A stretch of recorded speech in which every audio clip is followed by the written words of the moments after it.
I found out my future daughter-in-law secretly aborted my grandchild, the baby my son had dreamed of for years.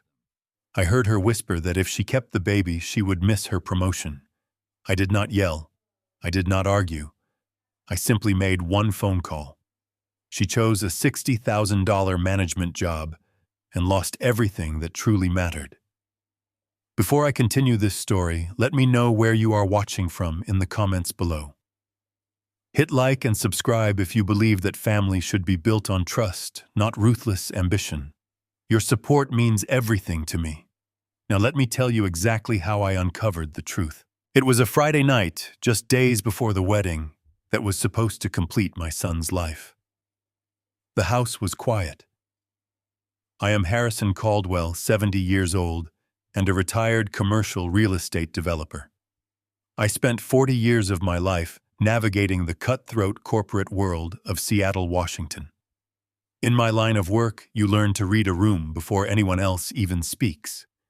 You learn to spot the hidden flaws in a foundation, the subtle cracks in a contract, and the fleeting shifts in a person's eyes. I had retired, but those instincts never really turn off. That night, I woke up feeling a dry scratch in my throat. I left the guest bedroom and walked down the long, dimly lit hallway to get a glass of water from the kitchen. As my bare feet patted against the imported Brazilian hardwood floors, I could not help but analyze the house. It was a stunning piece of architecture. Vaulted ceilings, custom modern fixtures, and an open-concept layout that flowed seamlessly. I knew every square inch of this property because I was the one who paid for it. I had provided the entire down payment to ensure my son Preston would have the perfect home to start his family. Preston is 35, a brilliant software engineer, but he has always been too trusting. After my wife, his mother, passed away a few years ago, Preston craved a sense of family more than anything. He wanted the noise of children, the chaos of a full house, the warmth of a loving home. When he met Valerie, he thought he had found the final piece of that puzzle. Valerie is 32, a mid-level marketing director with a sharp mind and a polished exterior. She always presented herself as the perfect partner, supportive, driven, and equally eager to start a family. Just 2 months ago, Preston had come to me with tears of joy in his eyes, announcing that Valerie was pregnant. I had never seen my son so happy. The wedding was fast-tracked, the nursery was already being planned, and everything seemed to be falling perfectly into place. But as I walked past the master bathroom that night, my boardroom instincts flared to life. The heavy oak door was slightly ajar, just a fraction of an inch, but enough for sound to slip through. The bathroom faucet was running a steady masking flow of water. People run water when they want to hide a conversation. I stopped. I did not mean to eavesdrop, but something about the muffled, frantic tone of the voice on the other side of the door grabbed my attention and refused to let go. I stepped closer, my breath shallow, my body perfectly still. It was Valerie. She was speaking in hushed, urgent tones, and it was immediately clear she was on the phone. But she was not talking to my son.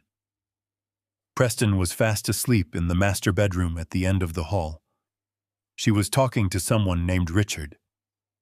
I leaned in just a fraction of an inch closer, the cold draft from the hallway vents washing over me. I strained to hear over the sound of the running faucet. Richard. I took care of the medical issue tonight. Valerie whispered, her voice laced with a chilling, clinical detachment. I have the paperwork and it is done. There will be no maternity leave to worry about. My heart skipped a beat. A medical issue, maternity leave. I stood there in the dark, trying to process the words, trying to find a logical, innocent explanation. Perhaps she was talking about a colleague or a hypothetical work scenario. But then she continued, and the words that followed shattered my world. That regional director promotion is mine, she said, her voice dripping with a terrifying ambition. The $60,000 raise is mine, Richard. You promised me that if I cleared this hurdle, the seat was mine. Preston does not know anything. He thinks it was entirely natural. He thinks I am miscarrying. Just get the contract ready for me to sign on Monday. I stopped breathing. The air in my lungs turned to ice. My mind trained to process complex data and catastrophic financial collapses in fractions of a second reeled from the sheer brutality of what I had just heard. It was not a miscarriage. My grandchild, the baby, my son, had wept tears of joy over the child that was supposed to heal the lingering grief in our family, had been intentionally terminated. And it was not a medical necessity. It was a calculated, cold-blooded career move, a trade-off for a $60,000 raise and a title on a door. My future daughter-in-law had ended a life and shattered my son's heart, all to secure a promotion. And she was planning to use the tragic facade of a natural miscarriage to manipulate my son's emotions, ensuring he would comfort her while she celebrated her corporate victory. Every muscle in my body tensed. A younger man, a more impulsive father, might have kicked that door open. He might have grabbed the phone, screamed at her, dragged her out of the bathroom, and demanded she look my son in the eye and repeat what she had just said. The rage burning inside my chest was a physical pressure demanding immediate, violent confrontation. But I am Harrison Caldwell. I did not build a corporate empire by reacting to the first strike. I built it by waiting, observing, and striking back when my opponent was completely exposed and out of options. 40 years of boardroom warfare had taught me one absolute truth. When you uncover a conspiracy, you do not show your hand until you hold all the cards. If I confronted her now with only a partial phone conversation as my evidence, she would twist the narrative. She would cry. She would call me a crazy, overbearing old man. She would tell Preston that I had misunderstood her grief, that I was invading her privacy during a medical emergency. And Preston, sweet, trusting Preston, blinded by love and impending grief, would believe her. He would protect her, and I would become the enemy. No. I could not give her the opportunity to spin her lies. I needed irrefutable proof. I needed to see exactly how deep this deception went, and I needed to understand who this Richard was. I stood frozen in the hallway, my mind calculating the next steps with mechanical precision. I had to retreat. I had to let her play out her performance, no matter how much it sickened me to watch my son be deceived. I had to smile at her, eat breakfast with her, and pretend that the very foundation of my family was not crumbling beneath my feet. I had to wait until she made a mistake. And people like Valerie, people blinded by their own ruthless ambition and convinced of their own untouchable superiority, always make a mistake. Suddenly, the sound of the running water stopped. The silence that followed was deafening. I heard the faint beep of a cell phone disconnecting, followed by the soft rustle of fabric.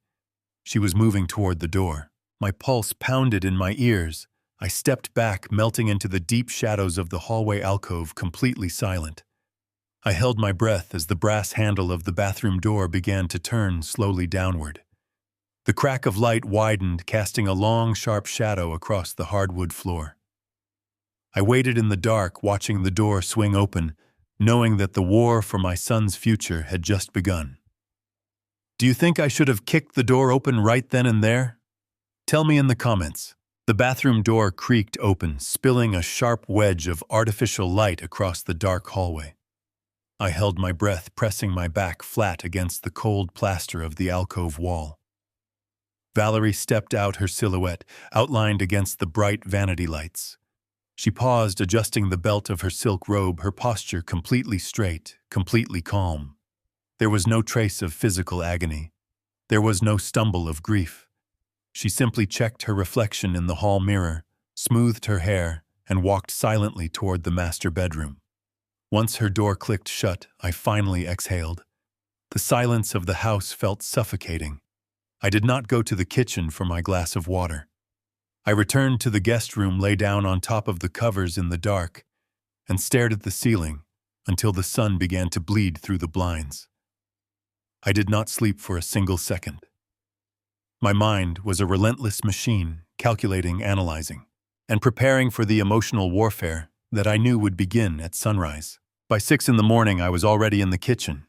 I went through the motions of brewing a pot of dark roast coffee, finding comfort in the familiar mechanical routine. The smell of roasted beans usually brought me peace, reminding me of the quiet mornings I used to share with my wife. Today, it was just a bitter scent masking the rot that had infected this house. I sat at the granite island, a mug warming my hands, and waited for the lie to begin. The house was painfully quiet, but it was the kind of quiet that precedes a devastating storm. I knew exactly what was coming. I knew the script Valerie had written, and I knew my son was about to walk into this kitchen to deliver her lines. At 7:15, the heavy wooden door of the master bedroom groaned open. Heavy, dragging footsteps echoed down the hallway. When Preston finally appeared in the kitchen archway, my heart shattered all over again, not from the lie, but from the very real, very raw agony radiating from my son. He looked like a man who had been hollowed out. His broad shoulders, usually so confident and straight, were slumped forward, as if he were carrying a physical weight. He wore the same sweatpants from the night before, his t-shirt wrinkled, his hair disheveled. But it was his eyes that tore at my soul. They were bloodshot, swollen, and entirely hollow. He stopped in the middle of the kitchen, looking at me with a vulnerability I had not seen since he was a little boy with a scraped knee. He opened his mouth to speak, but a harsh, ragged sob tore through his throat instead. He pressed the heels of his hands against his eyes, his broad shoulders shaking violently. I stood up instantly, pushing my coffee mug aside, and walked around the kitchen island.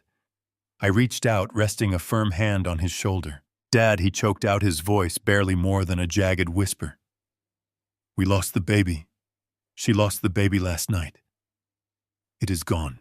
He collapsed against me, burying his face in his hands, crying with a profound, earth-shattering grief. I held my tall, grown son as he wept, feeling a deep, burning rage ignite in my chest.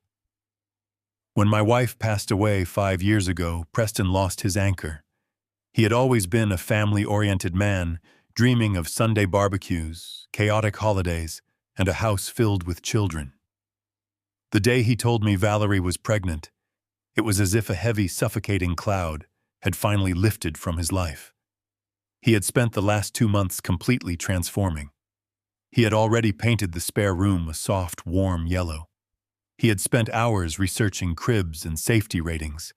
He had already begun buying tiny, ridiculous socks and placing them on his dresser just to look at them. This child was his salvation. And now he believed that salvation had been ripped away by a cruel twist of biological fate. He believed his heart had been broken by nature. He had no idea it had been surgically removed by the woman sleeping down the hall. It happened so fast, Preston continued, his voice trembling as he tried to catch his breath. She woke up in the middle of the night in terrible pain. There was blood, Dad. So much blood. We were going to go to the emergency room, but she said she knew what was happening. She said her body was just letting go. She was so brave, Dad. She did not want to wake you. She just sat on the bathroom floor and cried in my arms. Hearing him recount her fabricated bravery made me physically nauseous. She had used his love to comfort her after she deliberately murdered his future. I rubbed his back, murmuring soft, meaningless words of comfort, playing the role of the supportive father, while my mind catalogued every detail of her deception. Just then, soft, hesitant footsteps approached the kitchen. Valerie appeared in the archway. If they handed out Academy Awards for domestic manipulation, she would have swept every category. She looked pale, her hair deliberately messy, dark circles carefully preserved under her eyes. She was clutching a thick woolen robe tightly around her waist, as if she were desperately trying to hold her broken body together. She leaned weakly against the doorframe, her eyes cast downward, trembling like a fragile leaf in a winter storm. Preston immediately pulled away from me and rushed to her side. He wrapped his arms around her carefully, as if she were made of thin glass. He kissed the top of her head, murmuring that she should still be in bed, that she needed to rest. "I just wanted a glass of water," she whispered, her voice a frail, trembling breath. "I could not sleep anymore. Every time I close my eyes, I just feel so empty." She buried her face in Preston's chest, her shoulders heaving with perfectly timed rhythmic sobs. It was a flawless performance.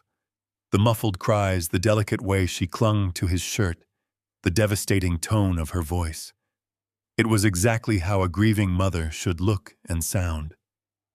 If I had not stood in the dark hallway just 8 hours ago, If I had not heard her coldly calculate a $60,000 raise over the heartbeat of her own child, if I had not heard her proudly tell her boss that the regional director promotion was officially hers, if I had not heard that chilling corporate detachment in her voice, I would have fallen for it entirely. I would have felt deep, overwhelming pity for this young woman mourning the loss of her child. But I knew the truth.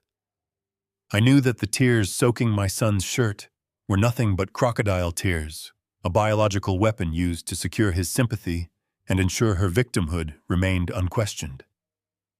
I knew that the emptiness she claimed to feel was actually a hollow space she had deliberately cleared for a new office chair and an executive title. She sobbed, and Preston held her tighter, his own tears falling freely into her hair. He looked at me over her head, his face a portrait of helpless despair, silently asking me for the wisdom and comfort that a father is supposed to provide. I walked slowly toward them. I kept my face arranged in a mask of gentle paternal sorrow. I reached out and placed my hands on both of their shoulders, enveloping them in a wide, comforting embrace. "I am so incredibly sorry, Preston," I said, making sure my voice carried the appropriate weight of a grieving grandfather. "We will get through this together. Both of you. Whatever you need, I am here." Valerie shifted in Preston's arms. She slowly lifted her head from his chest. Preston's eyes were squeezed shut, in his grief completely blind to the silent exchange happening just inches from his face. Valerie looked up at me over Preston's broad shoulder. She offered me a weak, tragic, heartbreaking smile, the kind of brave, fragile expression meant to earn a father-in-law's eternal sympathy and support. But I did not offer a comforting smile in return. I did not soften the edges of my eyes. I let the facade drop just for a fraction of a second, just for her. I stared directly into her eyes, with a gaze as hard, cold, and unforgiving as polished granite. I let my eyes convey the absolute unyielding silence of a man who sees through the smoke past the mirrors and straight into the dark, rotten core of her ambition. I did not blink. I did not look away.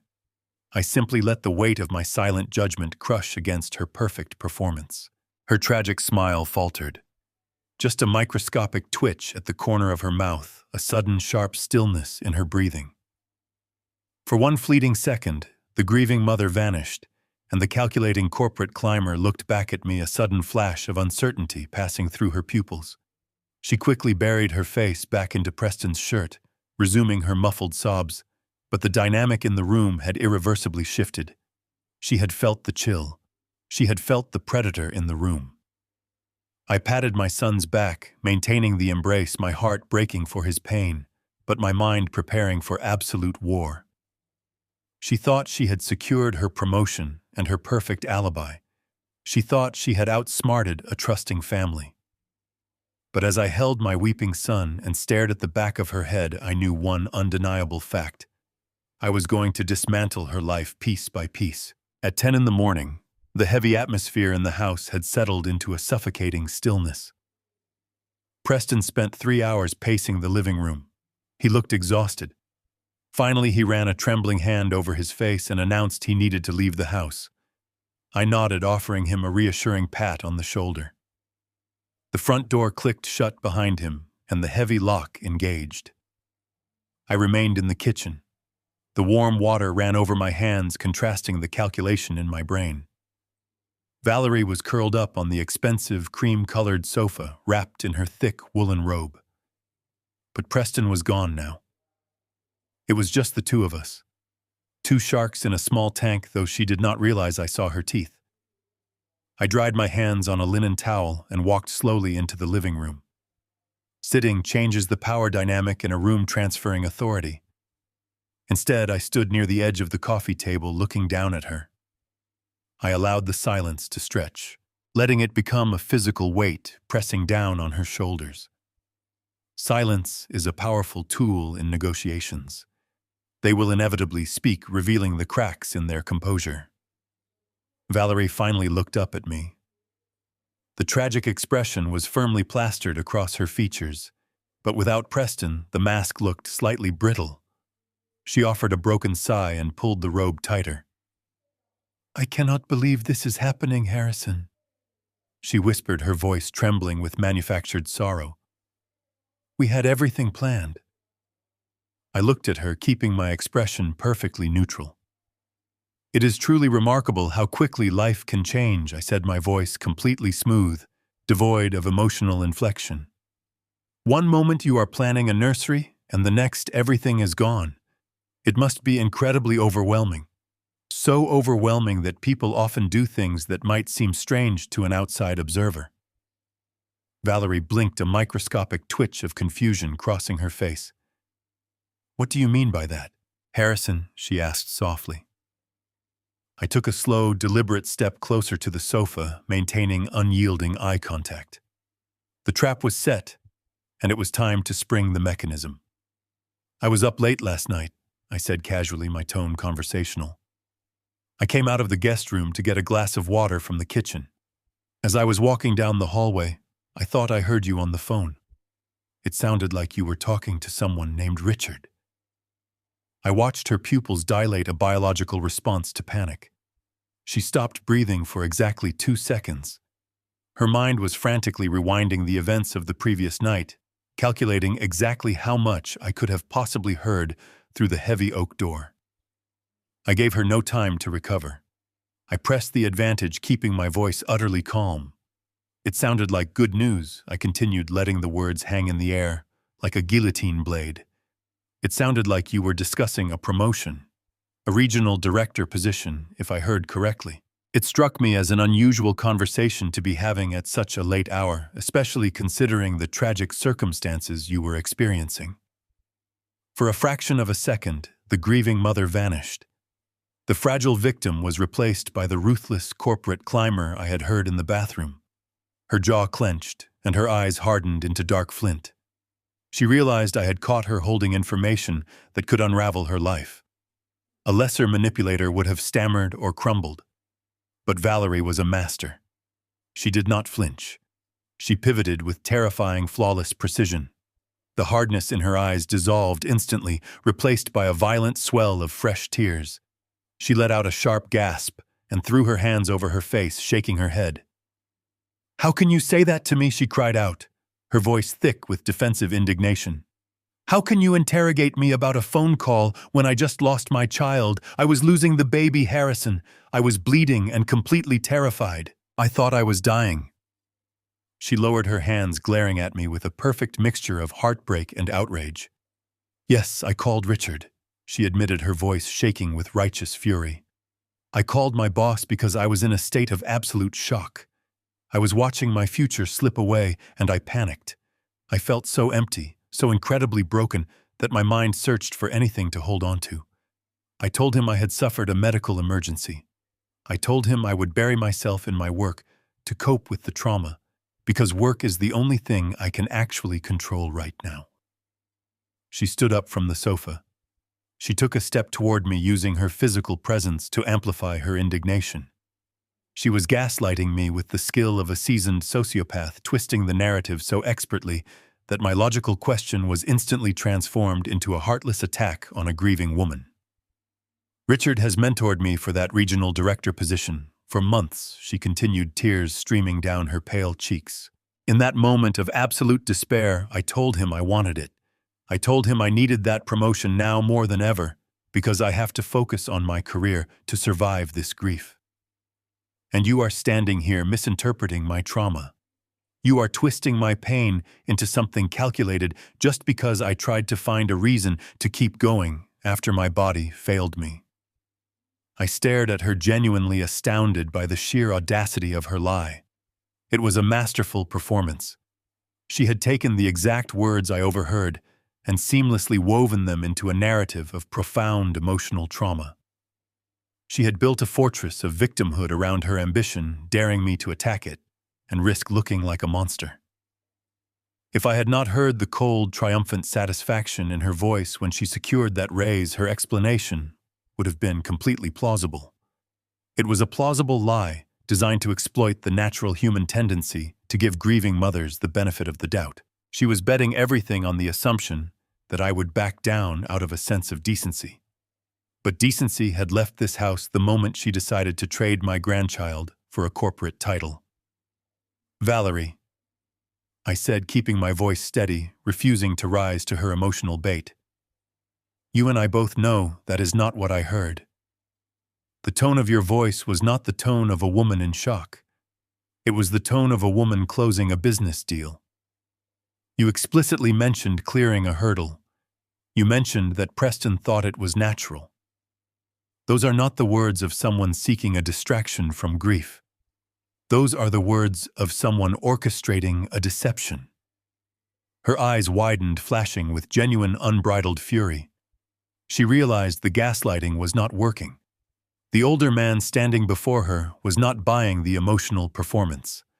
The tears stopped abruptly. Her breathing became shallow and fast. She took another step toward me, closing the distance, her voice dropping into a harsh, venomous whisper. "You listen to me, you arrogant old man," she hissed, the mask finally slipping to reveal the venom underneath. "You have no idea what you are talking about. You do not get to dictate how I process my trauma. You do not get to judge me. You are nothing but an outdated relic who thinks his money buys him the right to control this family. If you ever breathe a word of this ridiculous conspiracy theory to Preston, I swear to God, I will make sure he cuts you out of his life forever. He loves me. He will always choose me. And if you force him to pick a side, you will die alone." She stood inches from my face, her chest heaving, her eyes burning with a toxic, triumphant certainty. She thought she had won by laying her cards on the table, relying on her absolute control over my son. I opened my mouth to respond, to tell her exactly how I was going to dismantle her entire existence piece by piece. But before I could utter a single syllable, the sharp, metallic click of the front door unlocking echoed through the silent house. The heavy wooden door swung open, hitting the rubber wall stop with a dull thud. Preston had returned from the pharmacy much earlier than expected. The jingle of his keys sounded unnaturally loud in the tense atmosphere. Heavy footsteps moved quickly from the foyer into the hallway. He stepped into the archway of the living room, a plastic pharmacy bag clutched in his hand, his eyes red and exhausted. He froze, his gaze darting between Valerie and me. He had walked right into the middle of the silence, and he had heard the sharp, aggressive tone of our voices echoing through the open floor plan just moments before. "What is going on in here?" Preston asked, his voice thick with exhaustion and confusion. He dropped his keys on the entryway console, the metallic clatter shattering the remaining tension in the room. He looked at me, searching my face for an explanation, and then he looked at his fiancée. In the span of a single heartbeat, Valerie executed a transformation so profound and terrifying that it defied human logic. The venomous, calculating woman who had just threatened to sever my relationship with my son evaporated into thin air. Her shoulders collapsed inward, shrinking her physical presence to that of a frightened child. Her chest hitched violently, and a fresh, torrential flood of tears spilled over her cheeks. She let out a guttural, wounded sob that sounded like it had been ripped from the very depths of her soul. "Preston," she cried, her voice cracking as she stumbled toward him. She practically collapsed into his chest, her hands gripping the fabric of his shirt, as if it were the only thing keeping her tethered to the earth. He immediately dropped the pharmacy bag on the floor and wrapped his arms around her. His own exhaustion instantly replaced by a fierce, protective panic. "Valerie, sweetheart." "What happened?" he pleaded, stroking her hair. He shot a confused, defensive glare in my direction. "Dad, what did you say to her?" She did not give me a fraction of a second to respond. She buried her face against his neck, sobbing uncontrollably. "He is accusing me, Preston," she wailed, her words muffled but perfectly articulated for maximum emotional impact. "He is interrogating me about my job. He heard me on the phone with my boss last night, when I was bleeding, when I was losing our baby. I told Richard I was going to bury myself in my work to survive this pain, and your father is twisting it. He is accusing me of caring more about a promotion than about our lost child. The sheer audacity of the lie left me momentarily speechless. She had taken the precise truth of my accusation and wrapped it in a layer of emotional armor that was absolutely impenetrable to a grieving father. She was using the ghost of the child she had discarded as a shield against the truth. Preston stiffened. His broad shoulders squared as he pulled Valerie closer to his chest, shielding her from me. He slowly turned his head to look at me, and the expression on his face was one of absolute, unadulterated betrayal. The sorrow that had clouded his eyes all morning hardened into a cold, protective fury. "Dad, tell me she is misunderstanding you," Preston said, his voice trembling with a dangerous mixture of anger and grief. "Tell me you did not just interrogate my grieving fiancée about a phone call while she is physically recovering from a miscarriage." I looked at my son, assessing the depth of his emotional hijack. He was drowning in his own pain, desperately clinging to the woman he believed was sharing his tragedy. If I presented the facts right now, if I told him that I had heard her plotting a corporate takeover over the termination of their child, he would not hear the truth. He would only hear an unhinged, cruel old man attacking the woman he loved. The cognitive dissonance would be too massive for his grieving mind to process. He would reject the evidence to protect his heart. "I just asked a simple question, Preston," I said, keeping my voice carefully measured, stripped of any defensive anger. I heard her discussing a regional director position late last night. It struck me as highly unusual given the circumstances. I was merely seeking to understand. "Are you out of your mind?" Preston shouted, the volume of his voice echoing off the vaulted ceilings I had paid for. The sound hit me like a physical blow. My son had never raised his voice to me in his adult life. He tightened his grip on Valerie, who continued to weep softly against his collarbone, playing the fragile victim to absolute perfection. "She lost our child, Dad." Preston continued, his voice breaking under the weight of his fury. "Her body is going through trauma. Her mind is going through trauma. People cope in different ways. If she needs to think about her career to distract herself from the fact that our baby is gone, who are you to judge her? How can you possibly stand there and analyze her coping mechanism like it is some kind of corporate audit?" He stepped forward, physically, placing his body between Valerie and me, acting as a human barricade. He was defending the very predator that was destroying him, driven by a noble, misplaced chivalry. "She is hurting," he hissed, his eyes blazing with a protective fire. "We are hurting. And instead of supporting us, you wait until I leave the house to corner her and accuse her of being cold. You have always been calculating, Dad. You have always looked at the world through a balance sheet. But this is my family. This is my life. You do not get to apply your ruthless business logic to my tragedy." I remained perfectly still, absorbing the verbal assault. The words stung not because they were true, but because they demonstrated exactly how effectively Valerie had poisoned the waters. She had painted my lifelong trait of careful observation as a character flaw, transforming my protective instincts into an act of cruelty. I watched her peek at me from the safety of my son's embrace. Through the curtain of her disheveled hair, her tear-filled eyes locked onto mine, and the briefest, most triumphant glint of victory flashed across her pupils. She had won the battle.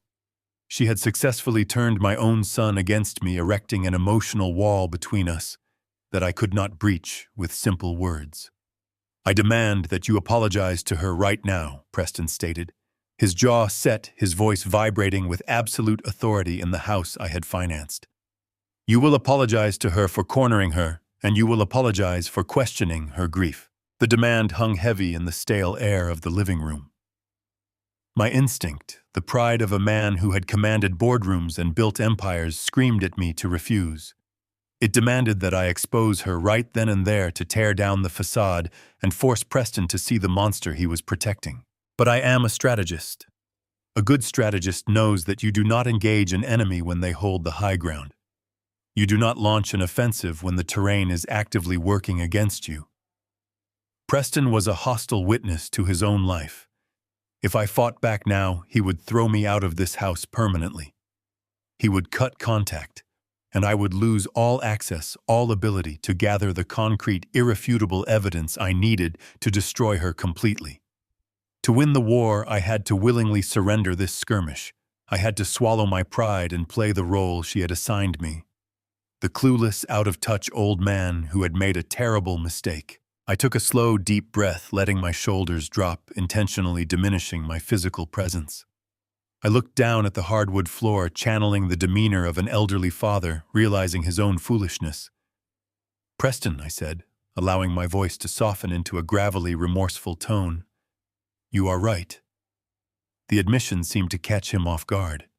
His defensive posture faltered ever so slightly, the anger in his eyes flickering with confusion. I am so used to analyzing situations, to looking for logic where there is none. I continued speaking slowly, letting every word carry the weight of manufactured regret. I heard a conversation out of context, and my mind jumped to conclusions that were completely inappropriate. I let my confusion override my compassion. That was a terrible failing on my part. I slowly raised my head and looked directly at Valerie. She was watching me intently, her sobbing momentarily suspended as she evaluated the sincerity of my surrender. "Valerie," I said, bowing my head slightly in a gesture of absolute submission. "I am profoundly sorry. I was out of line. I cannot begin to understand the depth of the physical and emotional pain you are navigating right now. To question your methods of coping was callous and insensitive. I deeply regret causing you any additional distress on a day that is already filled with such unbearable sorrow. Please forgive an old man who let his analytical mind cloud his heart." The apology tasted like ash in my mouth. It was a vile, necessary poison. I delivered it with such earnest conviction that Preston instantly deflated. The protective fury drained out of him, replaced by the heavy, exhausting reality of his grief. He let out a long, ragged sigh and rested his chin on the top of Valerie's head. "Thank you, Dad." Preston whispered, his voice returning to a broken, weary register. "Just please give us some space today. Give her some space." "Of course," I replied softly. "I will stay out of your way. I am going to step out for a few hours to give you both some peace." Valerie sniffled, wiping her nose with the back of her sleeve. She stepped back from Preston, playing the role of the exhausted, magnanimous victim, willing to accept my contrition. She reached for the small decorative table near the entryway to grab her sweater. "I need to lie down," she murmured weakly.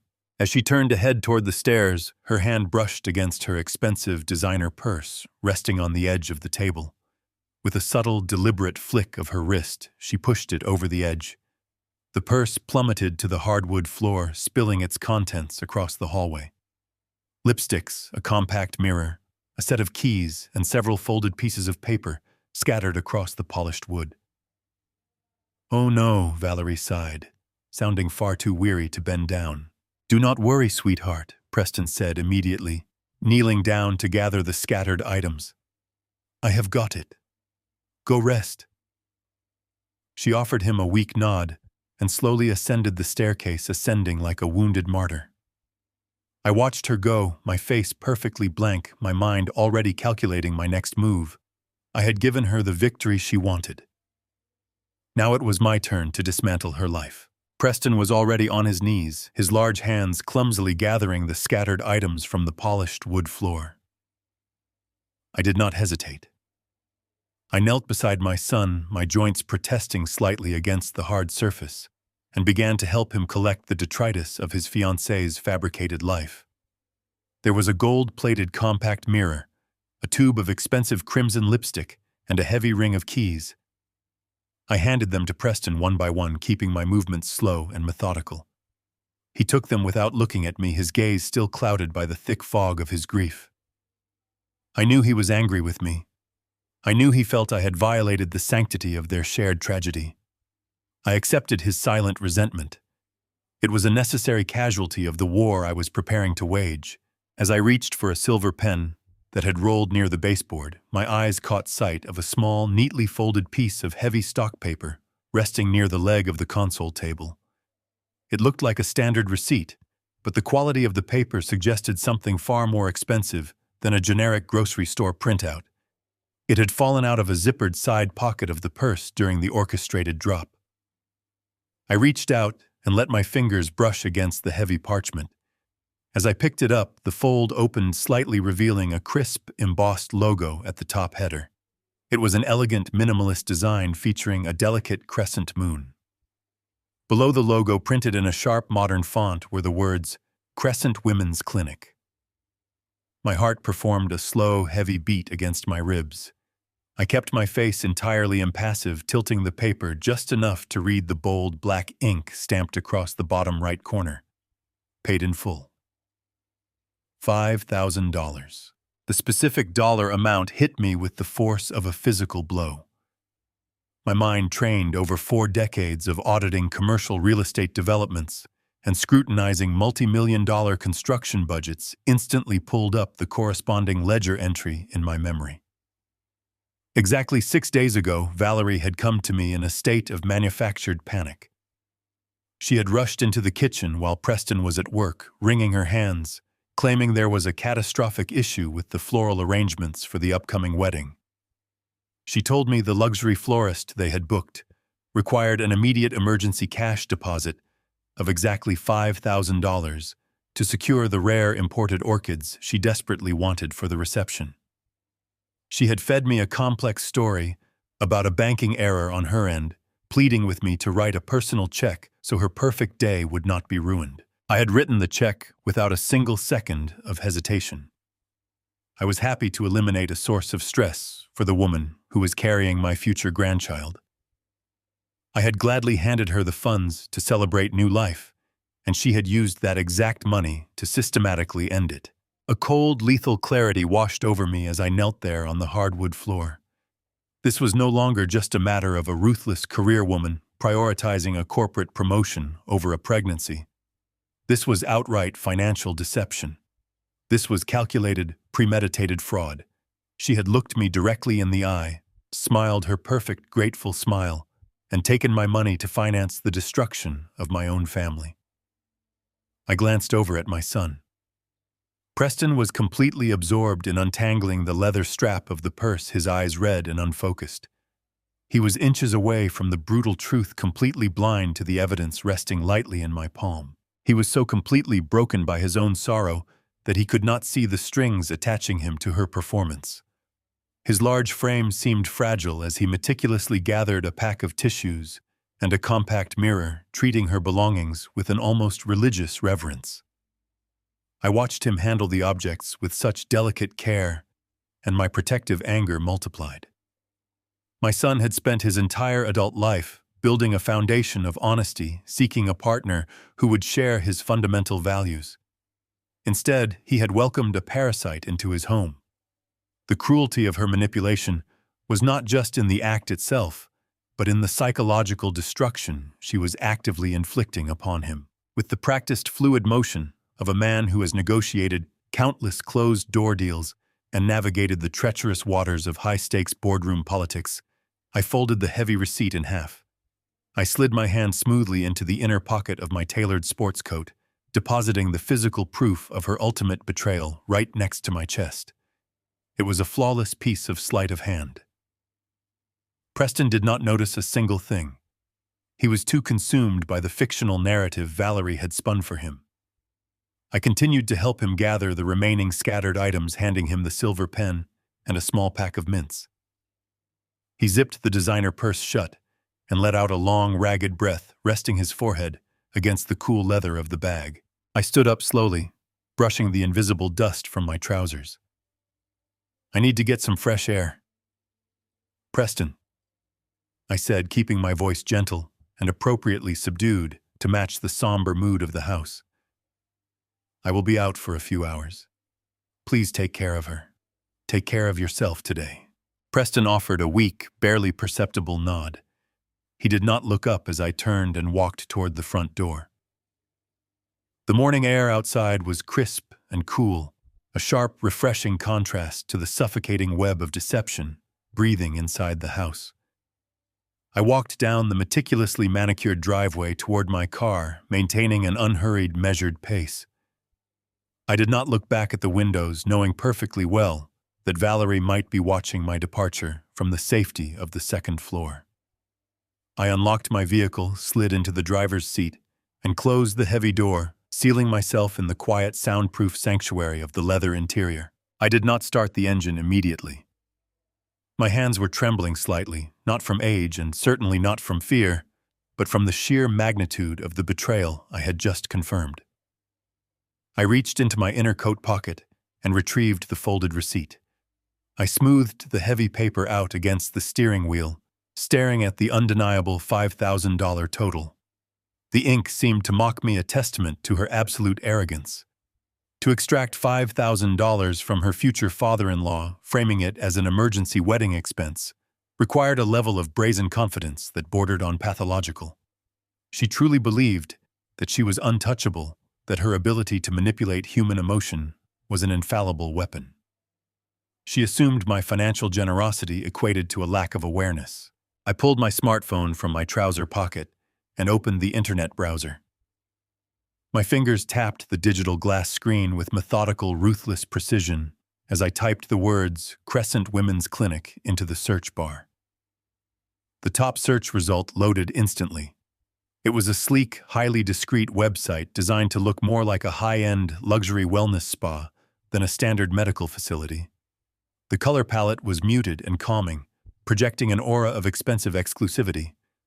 I bypassed the soothing stock photos of women staring thoughtfully out of floor-to-ceiling windows and clicked directly on the About Us section located in the main navigation menu. The text on the screen was crisp, professional, and utterly devastating in its clarity. The first paragraph read, "Welcome to Crescent Women's Clinic. We are a premier exclusive facility providing appointment-only elective termination services in a confidential and luxurious environment. Please note we do not operate an emergency room facility, and we absolutely do not accept walk-in patients for acute medical care or spontaneous medical events. All procedures require a comprehensive consultation scheduled at least 48 hours in advance." I read the paragraph 3 times to ensure I was not misunderstanding the carefully curated medical terminology. There was no room for misinterpretation. There was no ambiguity. A facility that strictly operates on an appointment-only basis for elective procedures does not treat women suffering from sudden, spontaneous miscarriages in the middle of the night. Valerie had not gone to this clinic to seek emergency help for a failing pregnancy. She had gone to this clinic to execute a planned, scheduled termination. And she had booked that appointment days, perhaps even weeks, before her dramatic midnight performance in my son's bathroom. The timeline of her deception expanded in my mind, revealing a level of sociopathic planning that chilled me to the bone. She secured funds under false pretenses. She traded my grandchild for a corporate position.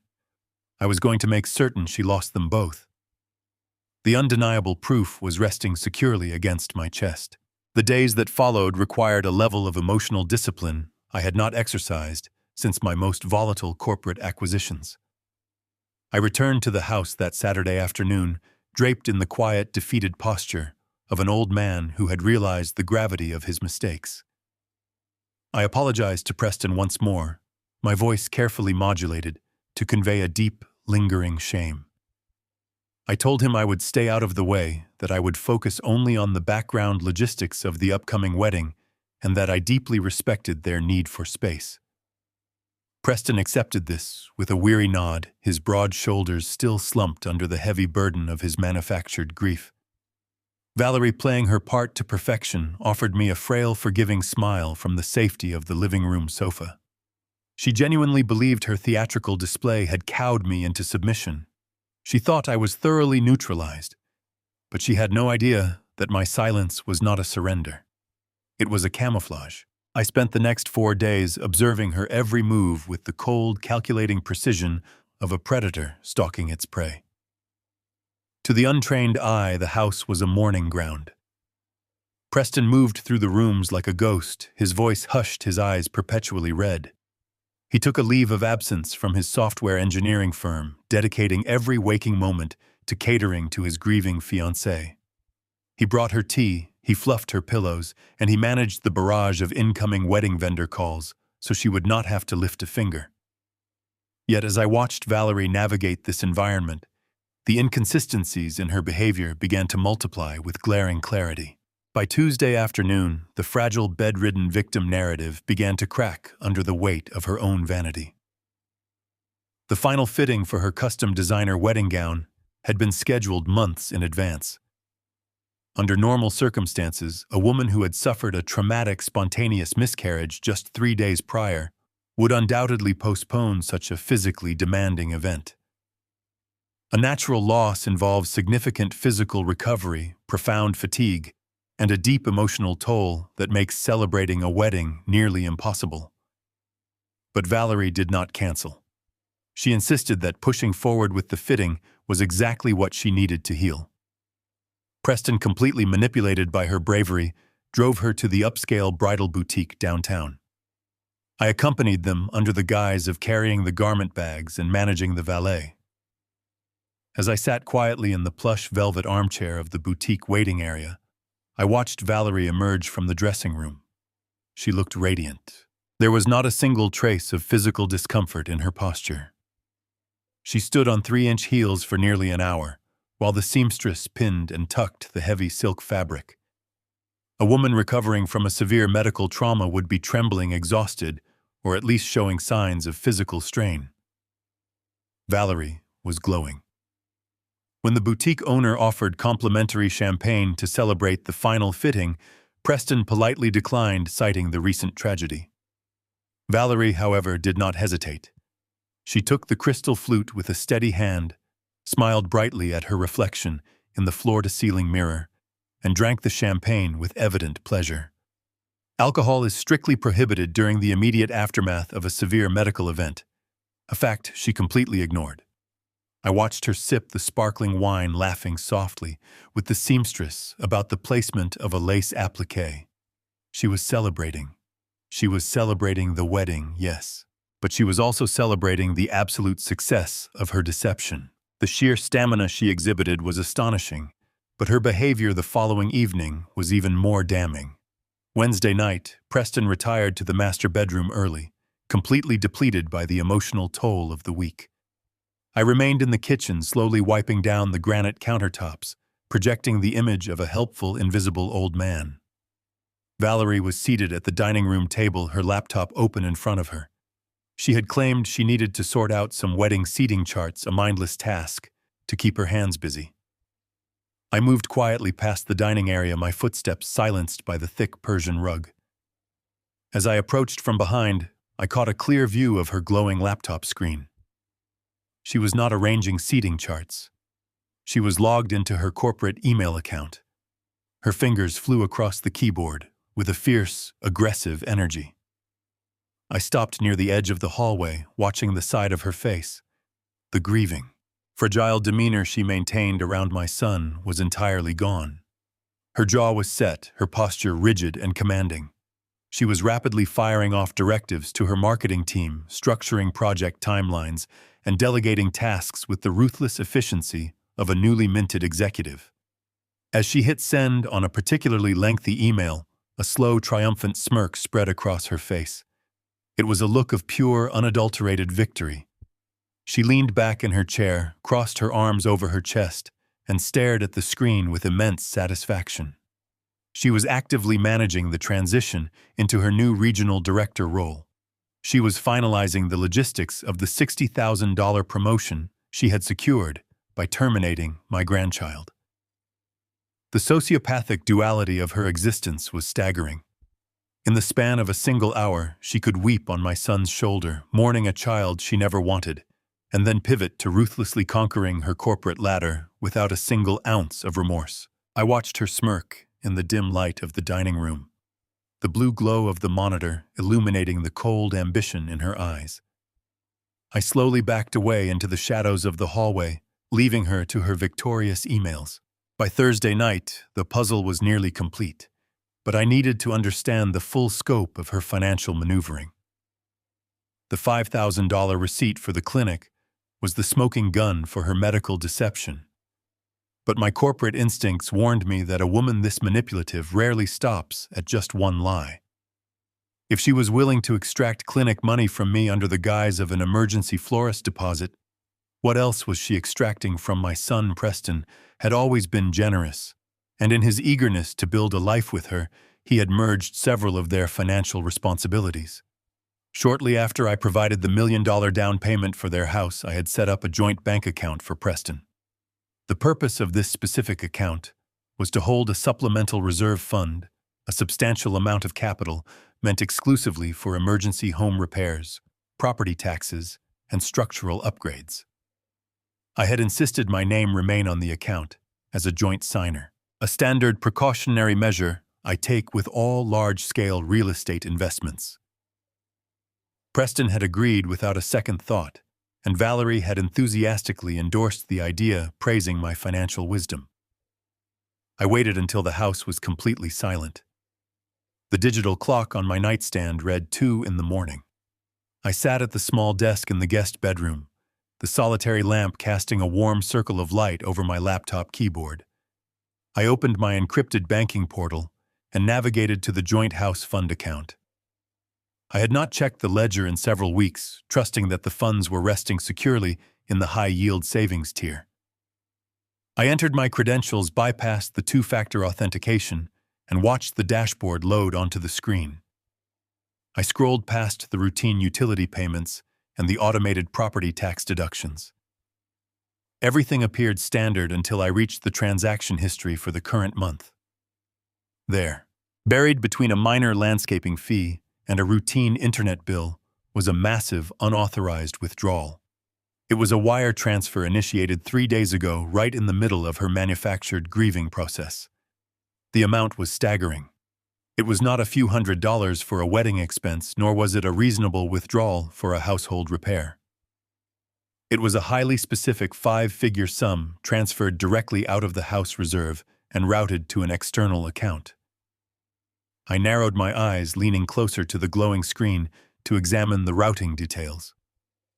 The receiving account did not belong to a contractor, a wedding vendor, or any legitimate domestic service. The secondary transfer had been routed to a private wealth management firm, an account registered exclusively under Valerie's maiden name. My fingers hovered over the mousepad. The profound silence of the room was suddenly buzzing fiercely in my ears, a sharp physical reaction to the sheer magnitude of her theft. She was deliberately siphoning the vital emergency house funds directly into her own private accounts, just 48 hours before the upcoming wedding ceremony. She was draining my son financially, while emotionally destroying him, preparing a massive hidden safety net for herself, using our family resources. The level of premeditated cruelty was absolutely astonishing, confirming every dark and terrible suspicion. The blue light from the laptop screen illuminated the dark guest room, casting long, sharp shadows against the walls. I sat in absolute silence, my eyes locked on the digital ledger in front of me. The unauthorized wire transfer to her private wealth management account was a glaring red flag, a blatant act of theft committed right under my nose. But my decades in commercial real estate development had taught me that a single fraudulent transaction is rarely an isolated incident.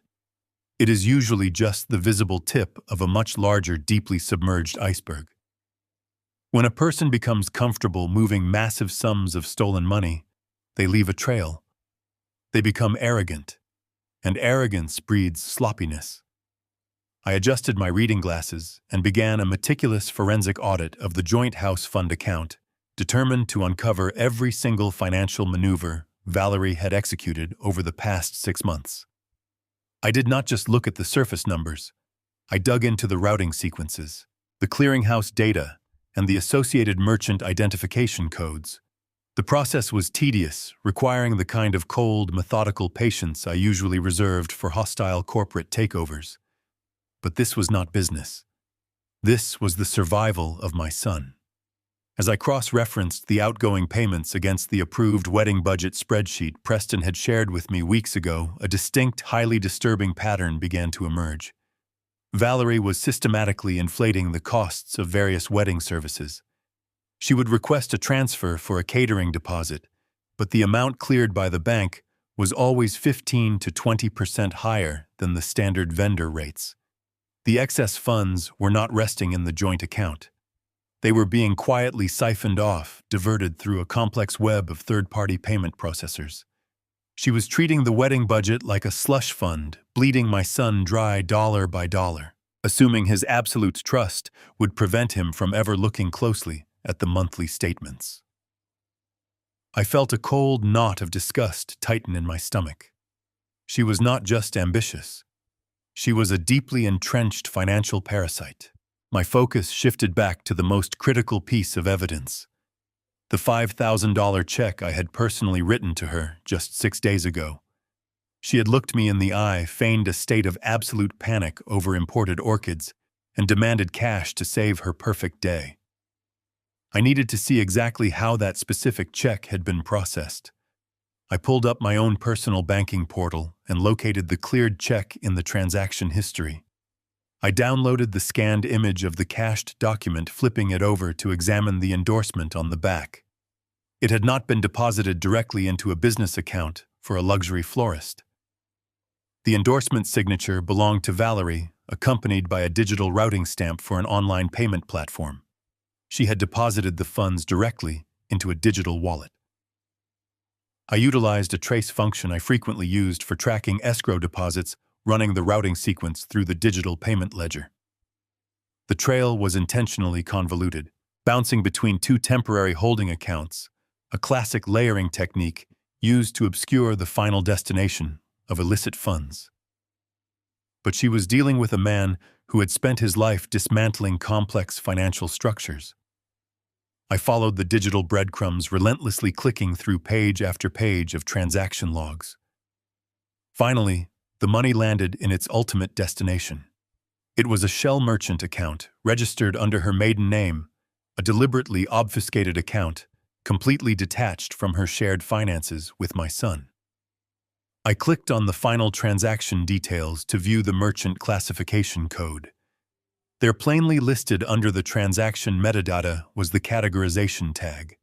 It did not say event planning. It did not say floral arrangements or wedding services. The $5,000 was clearly coded under the category of voluntary medical services. The payment was routed to the parent billing company that operated the Crescent Women's Clinic. She had used my own money, freely given out of paternal love, to pay for the termination of my grandchild. She had orchestrated the entire transaction with a chilling, calculated efficiency, ensuring the financial footprint was completely hidden from Preston. I leaned back in the small wooden chair, rubbing the bridge of my nose as the sheer magnitude of her deception settled heavily upon my shoulders. Valerie was not merely a ruthless career woman who had made a selfish, unilateral decision about her pregnancy. She was a highly skilled financial manipulator operating with absolute impunity inside my son's life. She possessed the sociopathic ability to compartmentalize her actions, weaving elaborate tapestries of lies while simultaneously stealing from the people who offered her nothing but unconditional support. I thought about Preston sleeping down the hall, emotionally shattered, completely oblivious to the fact that his grieving fiancée was actively looting his future to build her own hidden empire. The rage inside me was no longer a burning fire. It had condensed into something much colder, much more dangerous. It was a freezing, absolute certainty. I had the digital proof. I had the routing numbers, the shell account details, and the medical billing codes. I had enough circumstantial evidence to raise serious questions. But as I stared at the glowing screen, a stark realization washed over me. Digital proof is easily manipulated by a master liar. If I took these printed bank statements to Preston right now, Valerie would simply pivot. She would invent another plausible lie. She would claim the medical expense was for a private fertility consultation she was too embarrassed to mention. She would claim the shell accounts were just a messy way of organizing her premarital assets. She would cry, she would perform, and she would twist the narrative until my digital evidence looked like the paranoid obsession of an invasive, controlling father-in-law. Preston, crippled by his recent trauma, would desperately want to believe her. He would choose the comfort of her lie over the devastating reality of my truth. Spreadsheets and transaction logs would not be enough to break the powerful psychological hold she had over him. to shatter a delusion that deep you cannot just present numbers on a page. You have to present a physical, undeniable reality that cannot be argued away with tears and excuses. I needed something tangible. I needed a witness, a document, a physical piece of paper, tying her directly to that clinic on that specific date. I needed proof so absolute that even her finest theatrical performance would crumble against it. I slowly closed the laptop, plunging the room back into heavy darkness. It was 4 a.m, but sleep was an entirely foreign concept. I stood up and walked to the small closet in the corner of the room.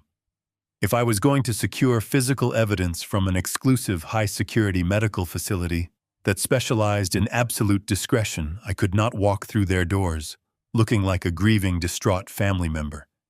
I had to look like a man who commanded authority, a man who expected immediate compliance.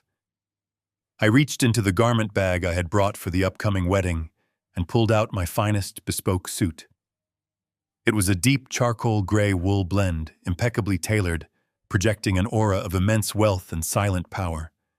I dressed slowly, methodically, treating the routine as a preparation for war. I fastened the platinum cufflinks, adjusted the silk tie, and polished my leather Oxfords until they gleamed. This was my armor.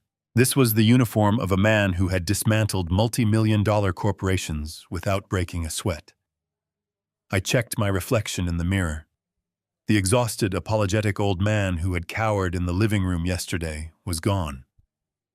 The ruthless commercial real estate developer stared back at me, his eyes hard and unyielding. I pulled my smartphone from the bedside table and opened my private transportation application. I bypassed standard options and requested a premium tinted window black car to wait for me at the end of the block. I did not want the sound of a vehicle idling in the driveway to wake Preston or alert Valerie to my departure. I slipped my phone into my inner pocket, right next to the folded receipt from her purse. I walked down the carpeted stairs, navigating the dark house with practiced ease. The silence was absolute, save for the steady hum of the refrigerator. I opened the front door, the cool air washing over my face, carrying the scent of impending rain. But I pulled the door shut behind me, the lock clicking into place with a definitive snap. I walked down the long driveway toward the waiting black car, my mind perfectly focused on the destination ahead. I was going to the Crescent Women's Clinic. I was going to tear down the walls of her deception, and I was going to bring back the exact weapon needed to destroy her completely. The black car glided smoothly through the quiet, pre-dawn streets of the city, transitioning seamlessly from the residential quiet of my son's neighborhood into the polished, manicured commercial district. I sat in the spacious leather back seat, my mind as cold and focused as the dark tinted windows shielding me from the outside world. The driver pulled up to the curb just as the sun began to cast a pale, grayish light over the pavement. The building in front of me did not resemble a medical facility in the slightest.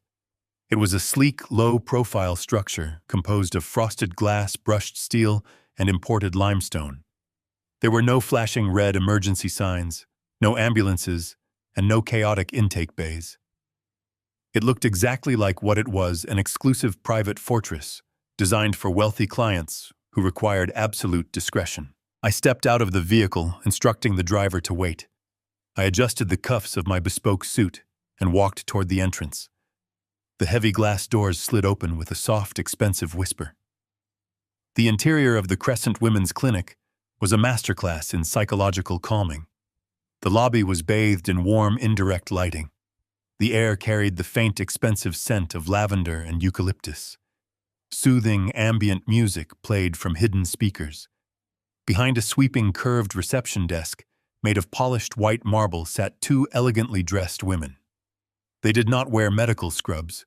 They wore tailored blazers and silk blouses. This was a concierge service, a place where money bought silence and seamless scheduling. I approached the desk with a slow, measured cadence. I allowed my shoulders to drop just a fraction, softening my imposing posture to project the image of a wealthy, deeply mourning man. "Good morning," I said, my voice rich and resonant, carefully infused with a heavy, dignified sorrow.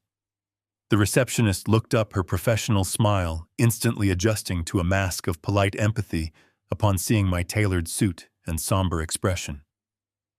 "Good morning, sir. How may we assist you today?" she asked, her tone perfectly modulated. "My name is Harrison Caldwell." I began letting the syllables of my name carry their natural weight. I am a retired commercial real estate developer. My late wife, Martha, was a fierce advocate for women's health care. Next month marks the 5th anniversary of her passing. I am currently in the process of establishing a substantial philanthropic endowment in her memory. I am visiting select high-caliber facilities this morning to discuss a potential 6-figure charitable contribution. I would very much like to speak with your head administrator if she is available. The receptionist's eyes widened infinitesimally at the mention of a 6-figure contribution. The protocol of turning away unannounced visitors vanished immediately. "Please, Mr. Caldwell, allow me a moment," she murmured, picking up a sleek desk phone. She spoke in hushed tones, her eyes never leaving my expensive suit. Within 60 seconds, a tall, immaculately groomed woman emerged from a set of frosted glass doors behind the reception desk. She walked toward me with an outstretched hand, her smile a practiced blend of corporate efficiency and warm condolence. "Mr. Caldwell." "I am Evelyn Vance, the clinic director," she said, her grip firm and professional. "Please accept my deepest condolences regarding your wife, Martha.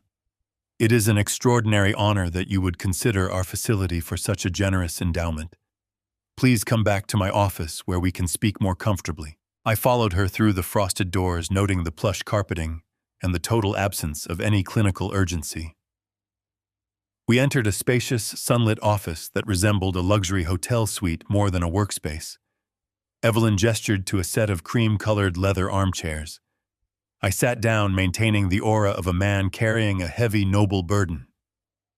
She offered me artisan water, which I politely declined. "I want to ensure Martha's legacy is attached to a facility that operates with the highest level of care and discretion," I explained, resting my hands clasped on my lap.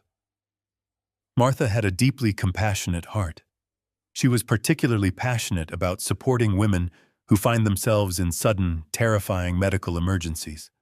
Women who suffer the devastating trauma of unexpected spontaneous miscarriages in the middle of the night, who need a safe, immediate haven when their bodies suddenly fail them. I want this endowment to fund an emergency response wing for those exact heartbreaking situations. I watched Evelyn's face closely. The trap was set, adorned with the promise of immense wealth. The professional smile remained, but her eyes conveyed a subtle, apologetic hesitation. She leaned forward, clasping her hands together on the glass coffee table, completely oblivious to the fact that she was about to hand me the final nail in Valerie's coffin. "Mr. Caldwell, that is an incredibly beautiful and noble vision," Evelyn said, her voice dropping to a gentle, comforting register. "Martha sounds like she was an extraordinary woman. However, I want to be completely transparent with you so that your generous endowment finds the most appropriate home. While we pride ourselves on exceptional care, we are strictly an elective scheduled procedure facility. We do not operate an emergency intake department, nor do we possess the licensing for acute spontaneous trauma care." I let a look of mild, confused disappointment cross my features.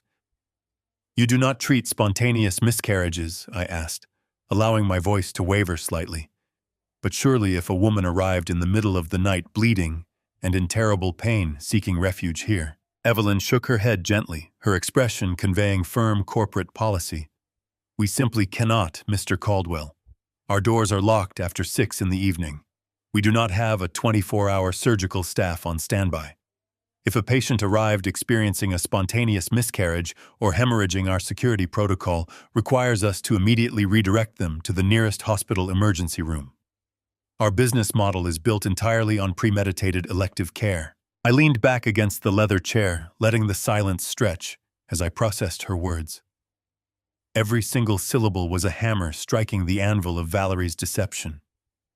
I needed her to confirm the timeline to ensure there was absolutely no loophole Valerie could try to exploit. "I see," I murmured, sounding thoughtfully resigned.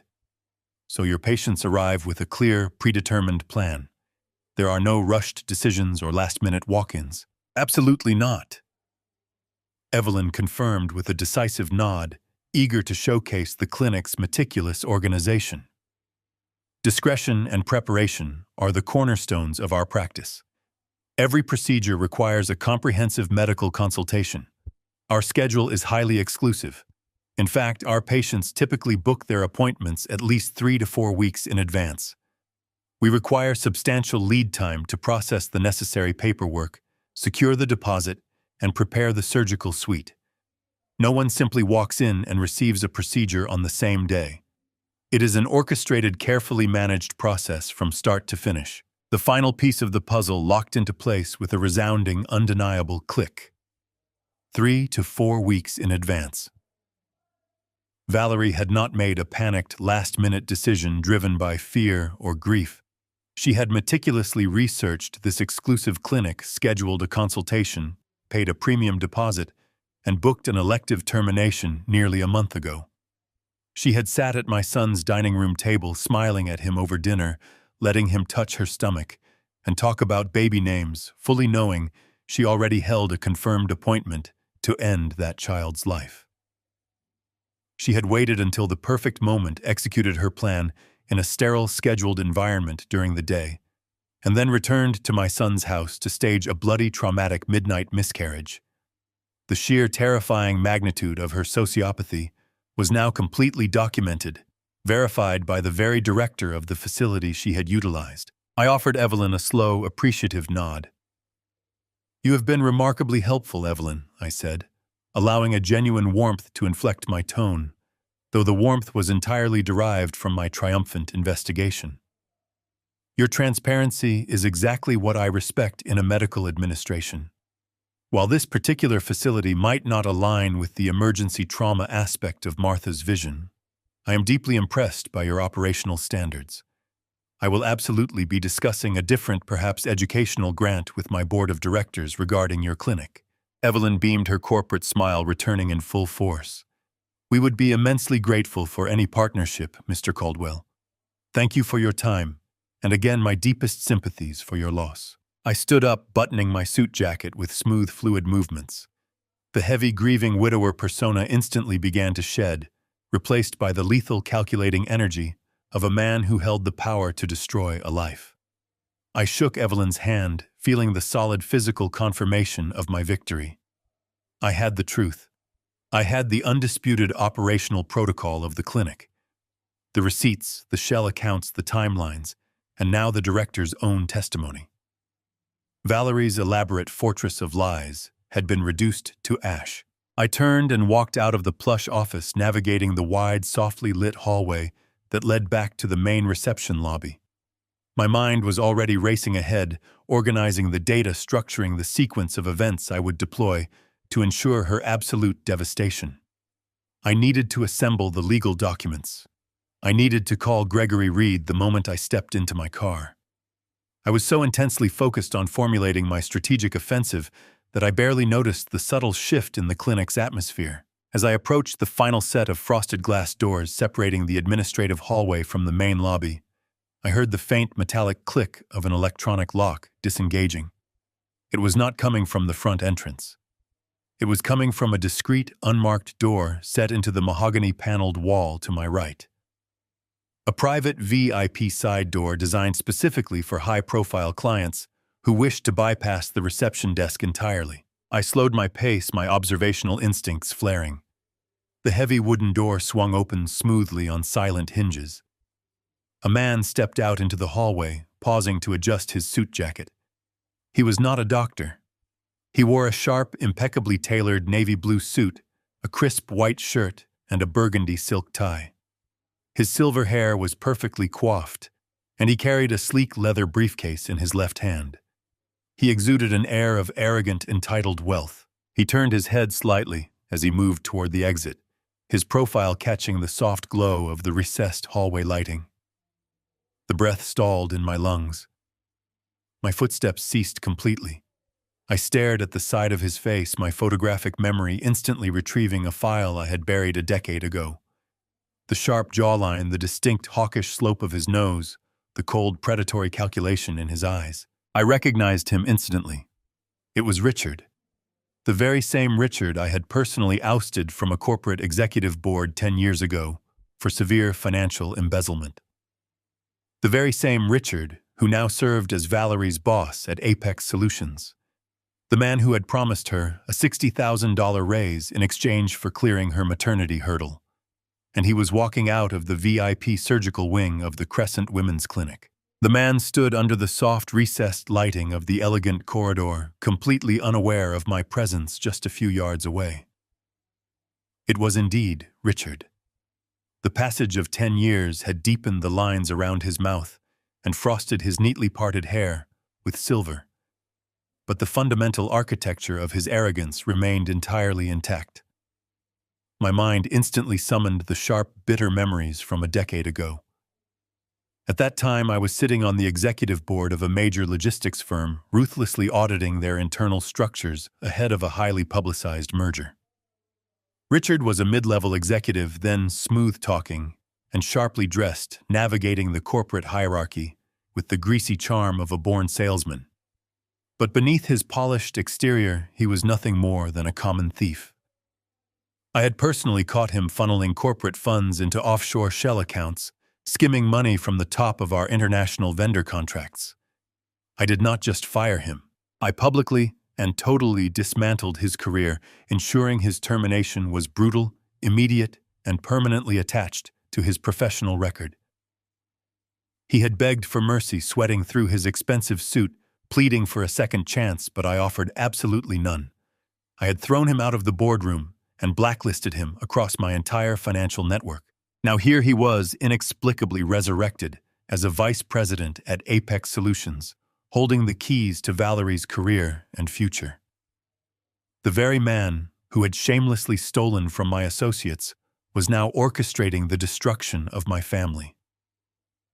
I stepped deeper into the shadow of the frosted glass partition, holding my breath, forcing my body to remain perfectly still. Richard did not look in my direction. He turned back toward the heavy wooden door of the private VIP surgical suite, extending a hand to hold it open. A young woman stepped out into the quiet hallway. She could not have been older than 25. She was wrapped in a thick, oversized woolen cardigan, her face terribly pale, her eyes cast downward to the polished marble floor. She looked fragile, physically drained, moving with a slow, careful stiffness that perfectly mirrored the exact performance Valerie had given in my son's kitchen just a few hours ago. But this young woman was not performing a theatrical tragedy for an audience. Her pain was authentic, raw, and deeply uncomfortable to witness. Richard did not even try to offer her a comforting embrace. He did not speak words of gentle solace to soothe her suffering. He simply handed her a pair of dark sunglasses and gestured toward the private side exit with a cold, transactional impatience. He was managing a corporate liability, not supporting an intimate partner. He guided her toward the heavy exterior door, checking his heavy silver wristwatch, clearly eager to be rid of the emotional and physical inconvenience she presented. I watched them walk out into the early morning light, the heavy door closing silently behind them, leaving the corridor completely empty. In just the span of a single minute, the entire sickening architecture of Valerie's deception laid itself bare before my eyes. The complicated puzzle was completely solved, the final pieces snapping into place with a terrifying, absolute clarity. Valerie had not discovered this highly secretive appointment-only clinic on her own by searching the internet. She had been directed here by a professional. Richard was a man who clearly utilized this discreet facility to quietly erase the inconvenient consequences of his own reckless indiscretions. When Valerie approached him, panicked that an impending pregnancy would derail her rapid path to the promised regional director position, Richard had offered a swift, brutal solution. He had given her the name of the clinic, assuring her that the problem could be handled with absolute discretion, leaving no trace behind. The magnitude of the arrangement was profoundly disturbing, exposing a layer of moral rot I had not fully anticipated. They had struck a dark, horrific bargain in the shadows of their corporate office.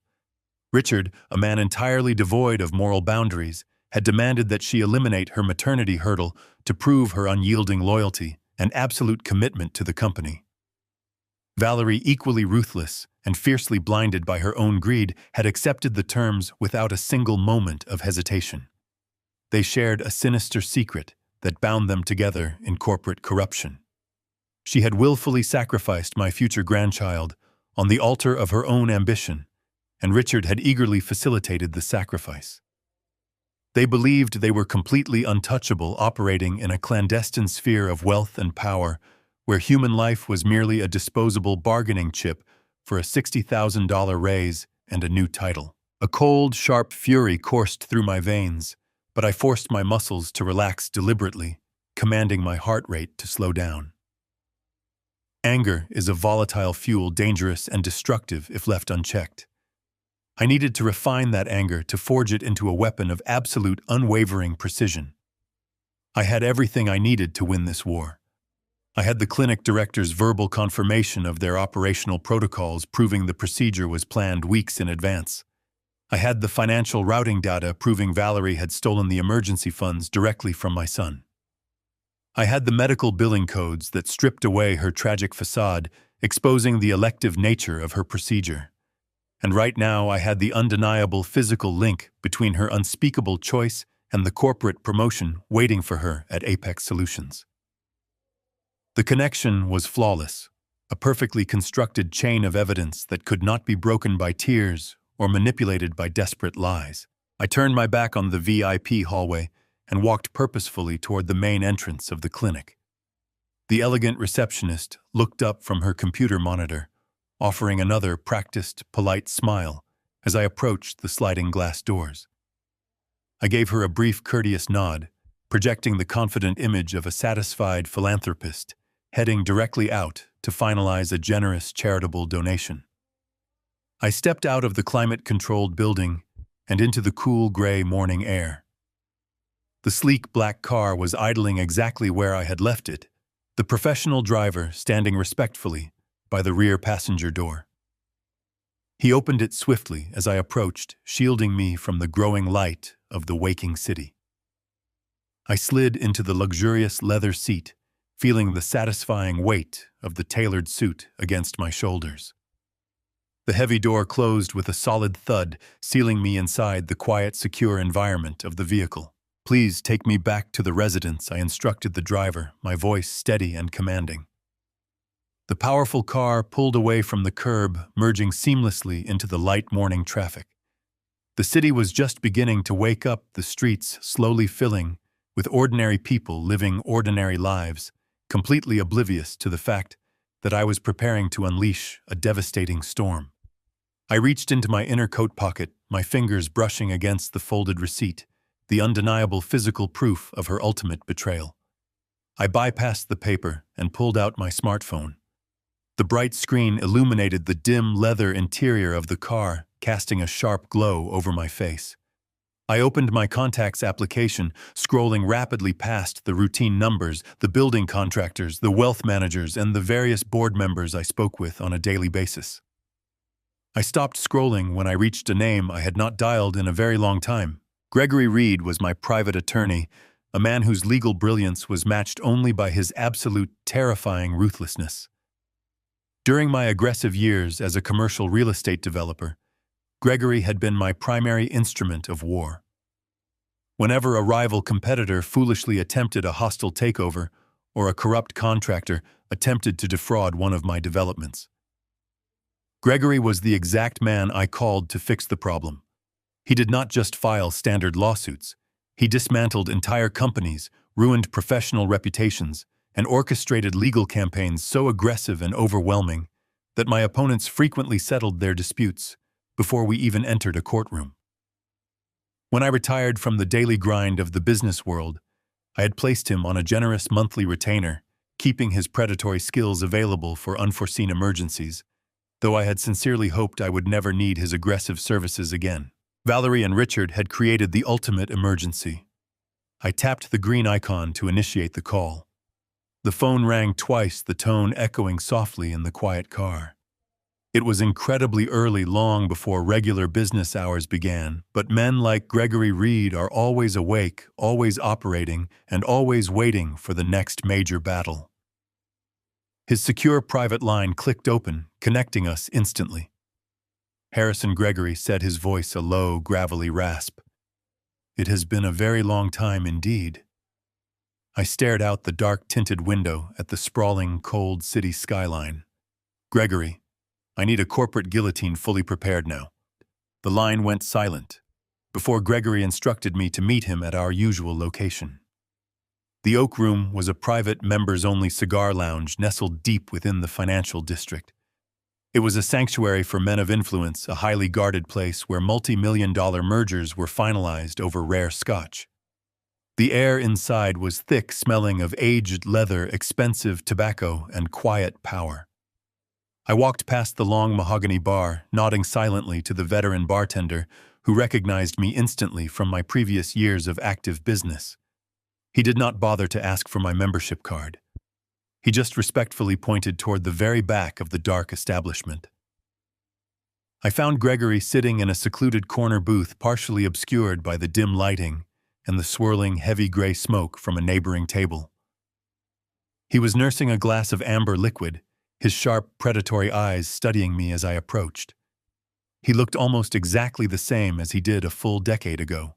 He was lean, impeccably tailored in a dark suit, radiating a quiet, lethal intelligence. I pulled out my chair and slid into the heavy leather seat opposite him, bypassing all pleasantries. I reached into my coat pocket and placed the heavy paper receipt from the Crescent Women Clinic directly onto the polished wood table. Next to it, I laid out the printed bank statements detailing the completely unauthorized transfer of $5,000 from my son's emergency house fund directly into Valerie's hidden shell account. Gregory did not touch the documents immediately. He simply stared at them, taking a slow sip from his glass, waiting for my detailed explanation. I laid out the entire horrifying narrative with absolute clinical precision. I told him about the hushed conversation in the bathroom. I detailed the highly theatrical midnight miscarriage that had shattered my son. I explained the timeline of the bank transfer, the medical coding on the payment, and my undercover visit to the clinic director hours ago. Finally, I told him about seeing Richard, his connection to Apex Solutions, and the horrific trade-off Valerie had accepted to secure her $60,000 promotion. Gregory listened to my explanation in absolute silence. He did not express any visible shock, disgust, or moral outrage. Men like Gregory simply do not deal in human emotion. They deal exclusively in corporate leverage, legal liability, and the absolute destruction of their enemies. When I finally finished speaking, he slowly picked up the paper receipt, deeply examining the stamped ink with a cold, calculating gaze. "She is incredibly ambitious," he murmured, his voice a low, gravelly rasp that barely carried over the ambient noise of the lounge. "But she is dangerously sloppy. Leaving a digital money trail and a physical receipt is the arrogance of a rank amateur. We can easily destroy her with this undeniable evidence, Harrison. But to make it absolute, to ensure she cannot spin this to your son and manipulate his grief, that we need the digital timeline. We absolutely need to prove the cold premeditation of her actions beyond a single shadow of a doubt." I nodded slowly, knowing he was entirely correct in his ruthless assessment. I authorized him to utilize whatever financial resources were necessary to acquire the data immediately. Gregory tapped his fingers against the table, promising a comprehensive dossier within 48 hours. I left the lounge and returned to the house, stepping back into the suffocating atmosphere of manufactured mourning. The next 2 days were a masterclass in psychological endurance.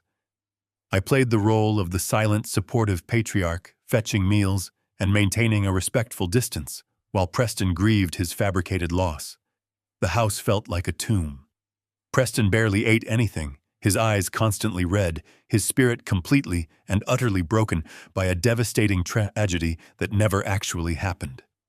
Valerie continued her flawless performance, clinging to my son whenever he was near, burying her face in his chest and weeping on command. Yet, I noticed her frequently checking her phone when she thought no one was watching.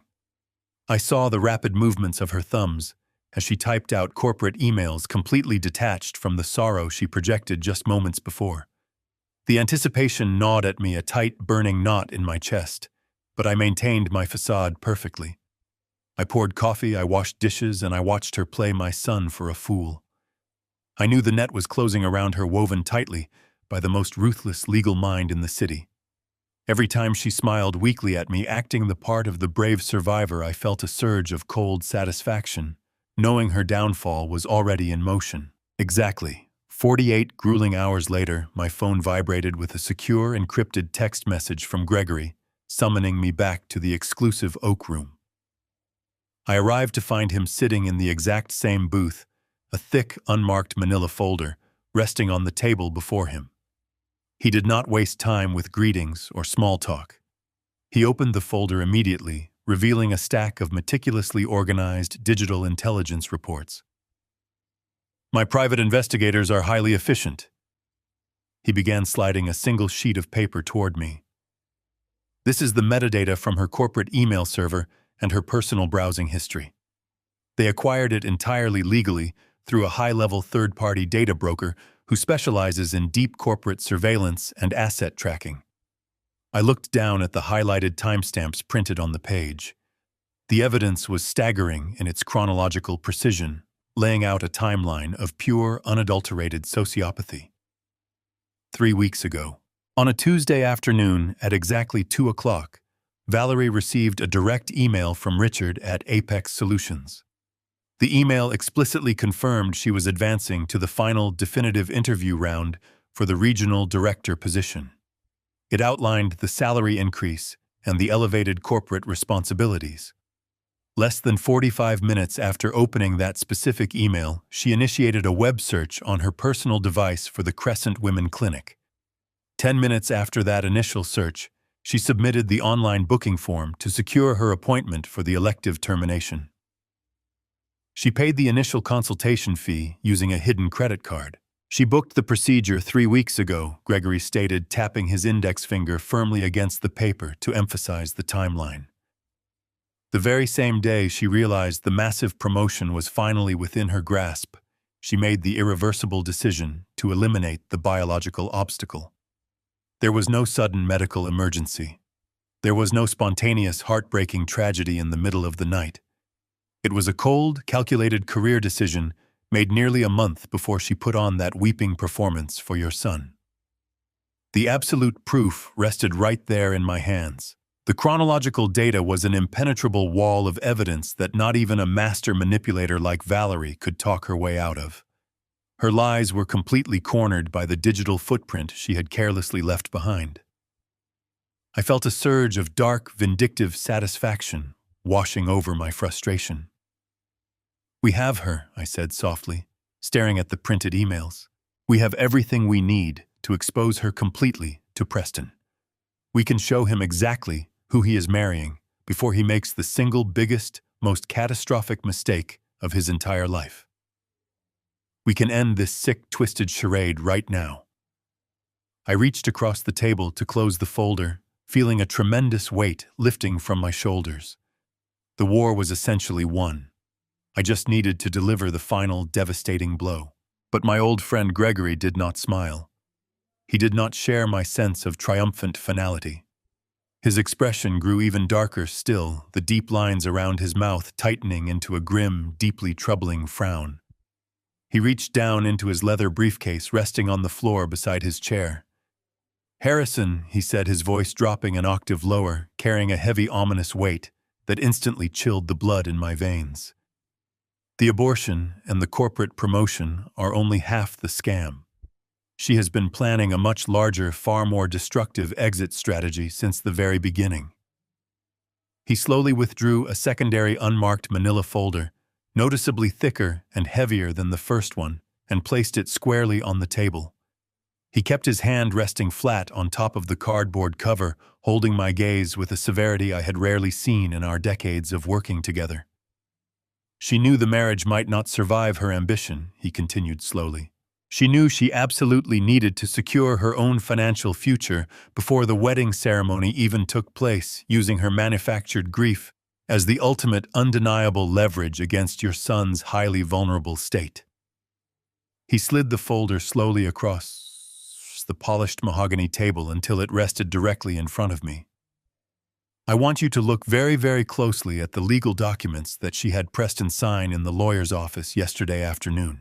My hands felt strangely heavy as I reached across the polished wood to pull the thick cardboard folder toward me. I flipped open the heavy cover, my eyes immediately locking onto the crisp white pages resting inside. It was a standard legal packet bound by a heavy blue clip at the top margin. The title printed in bold black ink across the first page was unmistakable. It was a quitclaim deed. My eyes scanned the dense legal paragraphs, the property description, and the parcel identification numbers. It was the exact legal description of the $2 million home my son currently lived in. The home I had personally financed with a massive cash down payment to ensure his financial stability. I continued reading, tracing my finger down the page until I reached the specific clauses detailing the transfer of ownership rights. The document outlined a direct, unconditional transfer of exactly 50% of the property equity from Preston Caldwell as the sole owner to Valerie Sullivan, as a joint tenant with full rights of survivorship. I stared at the document, the dense legal terminology blurring slightly before my eyes, as the sheer, unadulterated malice of the transaction became fully apparent. I looked at the bottom of the final page. There, executed in blue ink, was Preston's signature. It looked slightly shaky, lacking its usual firm confidence, the signature of a man completely depleted by emotional exhaustion. Right next to it was the crisp, elegant signature of Valerie alongside the official stamp of a certified public notary. I checked the date and timestamp recorded by the notary. The document had been executed yesterday afternoon, exactly 24 hours after her horrific, fabricated midnight miscarriage. While my son was drowning in what he believed was the darkest moment of his life, she had quietly ushered him into a legal office to sign away half of his most valuable financial asset. She had not even waited for the fictional grief to settle. She had struck while he was completely blinded by sorrow, using his desperate need to comfort her as the ultimate weapon of financial extraction. I could picture the entire manipulation playing out with sickening clarity. I could practically hear the exact words she had whispered to him to secure his signature. She would have played the fragile, broken victim clinging to him in her manufactured despair. She would have looked up at him with tear-filled eyes and told him that she felt entirely unmoored. She would have claimed that losing the baby made her feel completely insecure about their future, that her body had failed them, and that she desperately needed a tangible physical symbol of his permanent commitment to her. She would have spun a narrative of profound emotional vulnerability, convincing my trusting, broken-hearted son that adding her name to the property deed before the wedding was the only way she could feel truly safe and anchored in their relationship.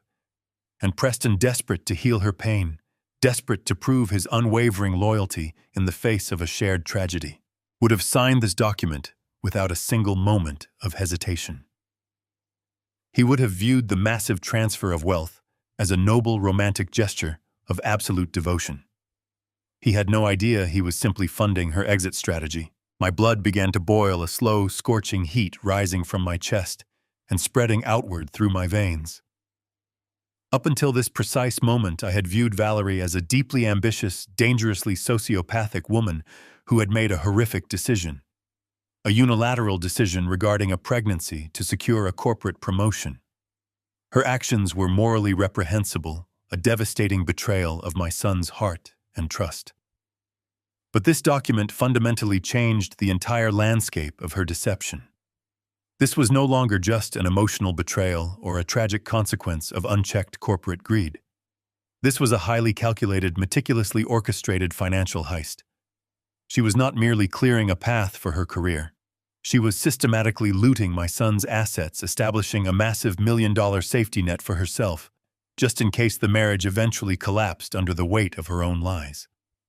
She was a financial predator, bleeding her host dry while demanding he comfort her for the wounds she was inflicting. She had used my money, my son's trust, and the ghost of a child she willfully terminated to secure 50% of a $2 million estate. I slowly closed the manila folder, resting my hands flat against the cardboard cover.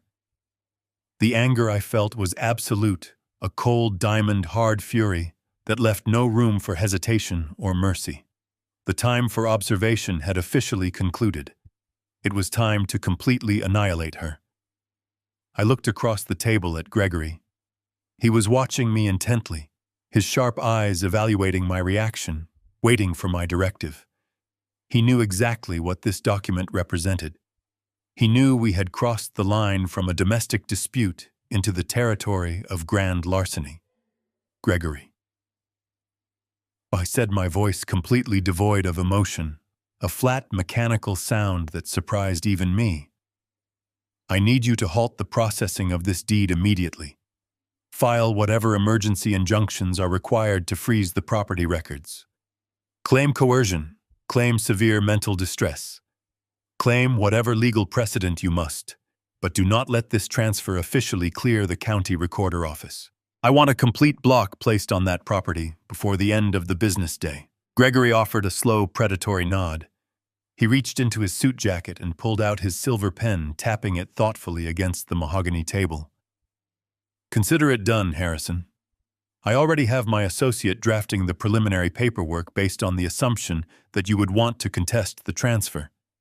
We will argue that Preston lacked the necessary mental capacity to execute a major financial transaction due to profound medical trauma and severe emotional distress. The county clerk will flag the deed, and it will be completely paralyzed in litigation for months, long enough for us to completely dismantle her position.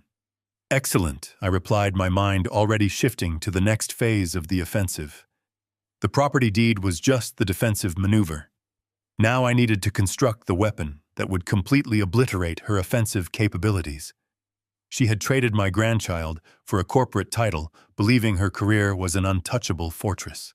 I was going to tear that fortress down to its very foundation. I pushed the manila folder containing the fraudulent deed to the side, clearing the space directly in front of me. I looked at Gregory, matching his cold, analytical gaze with an unwavering intensity of my own.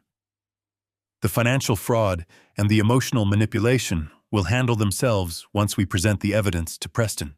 I continued, keeping my voice low and dangerously smooth. But the root cause of this entire catastrophe is the corporate ambition that drove her to make that horrific bargain with Richard in the first place. She genuinely believes that her career at Apex Solutions is completely insulated from her personal life. She assumes she has successfully navigated the corporate hierarchy by removing what she viewed as a biological liability. We are going to shatter that assumption completely. I want to know everything there is to know about the company she just sold her child's life for. Gregory leaned forward slightly, resting his elbows on the polished wood surface. I need a comprehensive, highly detailed corporate profile on Apex Solutions, I stated, my tone sharp and commanding. I want an exhaustive breakdown of their executive board, their current market capitalization, their operational structure, and their recent merger and acquisition history.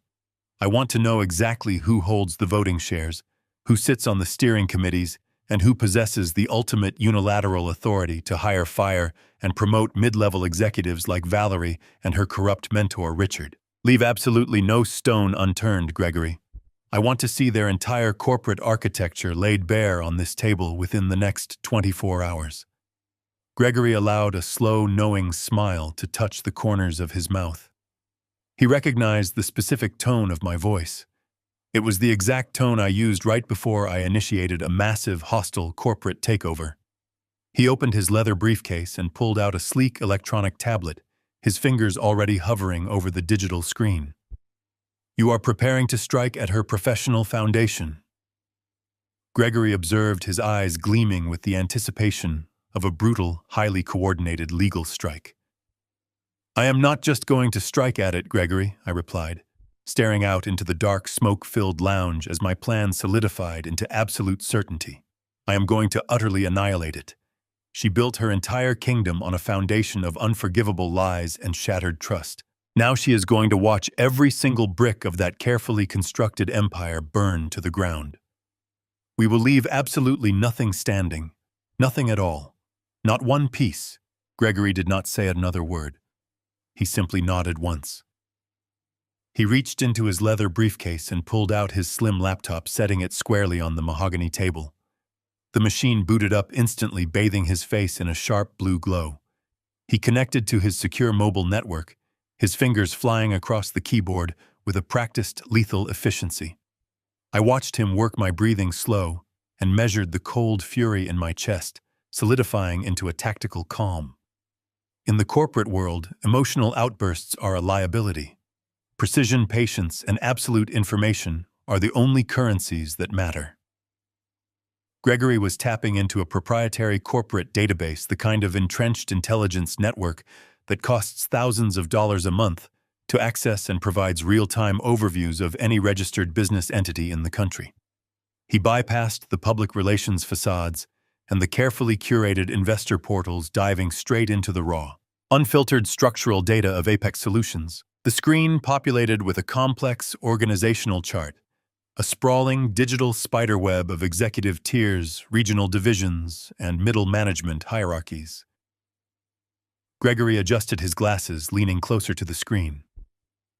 Apex Solutions is a mid-sized business-to-business marketing firm. He began, his voice a steady murmur. They specialize in digital transformation strategies for legacy retail brands. Solid revenue streams, but nothing revolutionary. They have been operating in a stagnant holding pattern for the last 4 years, likely preparing themselves to be an attractive target for a corporate buyout. I nodded, recognizing the exact type of company. It was a stepping stone firm, a place where ruthless climbers like Valerie went to pad their resumes and extract elevated titles before jumping ship to a larger, more prestigious corporation. Gregory tapped the trackpad, expanding the executive branch of the organizational chart. Here we are, he murmured. The senior leadership team. He rotated the laptop slightly so I could see the screen clearly. A grid of professional headshots and corporate biographies materialized. My eyes locked onto the second row. There, staring back at me with the same polished, arrogant smile I had seen outside the clinic just hours ago, was Richard. His official title was listed as Vice President of Regional Operations. I read through his corporate biography, my jaw tightening. He had curated a flawless public image, completely masking the fact that I had personally thrown him out of an executive boardroom a decade ago for embezzling vendor funds. He had clearly used his smooth sociopathic charm to slither his way back into a position of authority, finding a comfortable home at Apex Solutions, where his particular brand of moral flexibility was rewarded rather than punished. Let us look at his specific operational purview, Gregory said, navigating to a different tab that detailed the internal reporting structures. He scrolled down the page, his eyes scanning the dense columns of text. According to their internal governance documents, Richard operates with a highly unusual degree of unilateral authority within his division. He has direct, unsupervised control over the hiring, firing, and promotion of all regional management staff. He does not need approval from the chief executive officer or the board of directors to elevate a subordinate. The power rests entirely in his hands. I leaned back in the heavy leather chair, lacing my fingers together. That explains the absolute confidence in her voice, I noted, recalling the cold, triumphant tone I had heard through the bathroom door. She did not say she was hoping for the promotion or that she was a strong candidate. She said the position was hers. She knew the decision did not depend on a committee vote or a competitive interview process. It depended entirely on a dark, horrific bargain struck in the shadow halls with a corrupt vice president. Gregory continued typing, pulling up the specific compensation metrics for the management tiers at Apex Solutions. And here is the prize she sold her soul to acquire, he stated, highlighting a specific row of data on the screen. The regional director role she is stepping into comes with a base salary of $150,000 a year, plus a performance bonus structure that could potentially add another 20%. When you factor in the upgraded benefits package and the stock options, her total compensation increase aligns perfectly with the $60,000 raise you heard her mention on the phone. $150,000. I repeated the number softly, letting the sheer pathetic reality of it wash over me. It was certainly a comfortable salary, a significant step up for a mid-level marketing manager.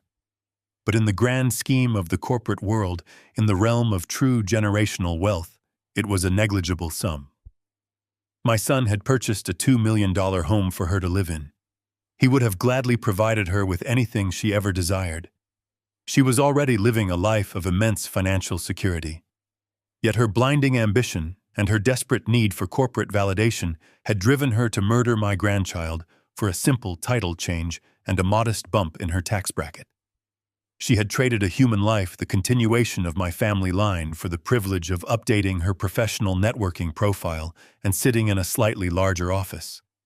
The moral bankruptcy of her decision was so profound it almost defied human comprehension. I stared at the bright laptop screen, looking at the logo of Apex Solutions. It was a generic, meaningless corporate emblem, a stylized blue triangle pointing upward. I was going to wipe that logo from her life completely.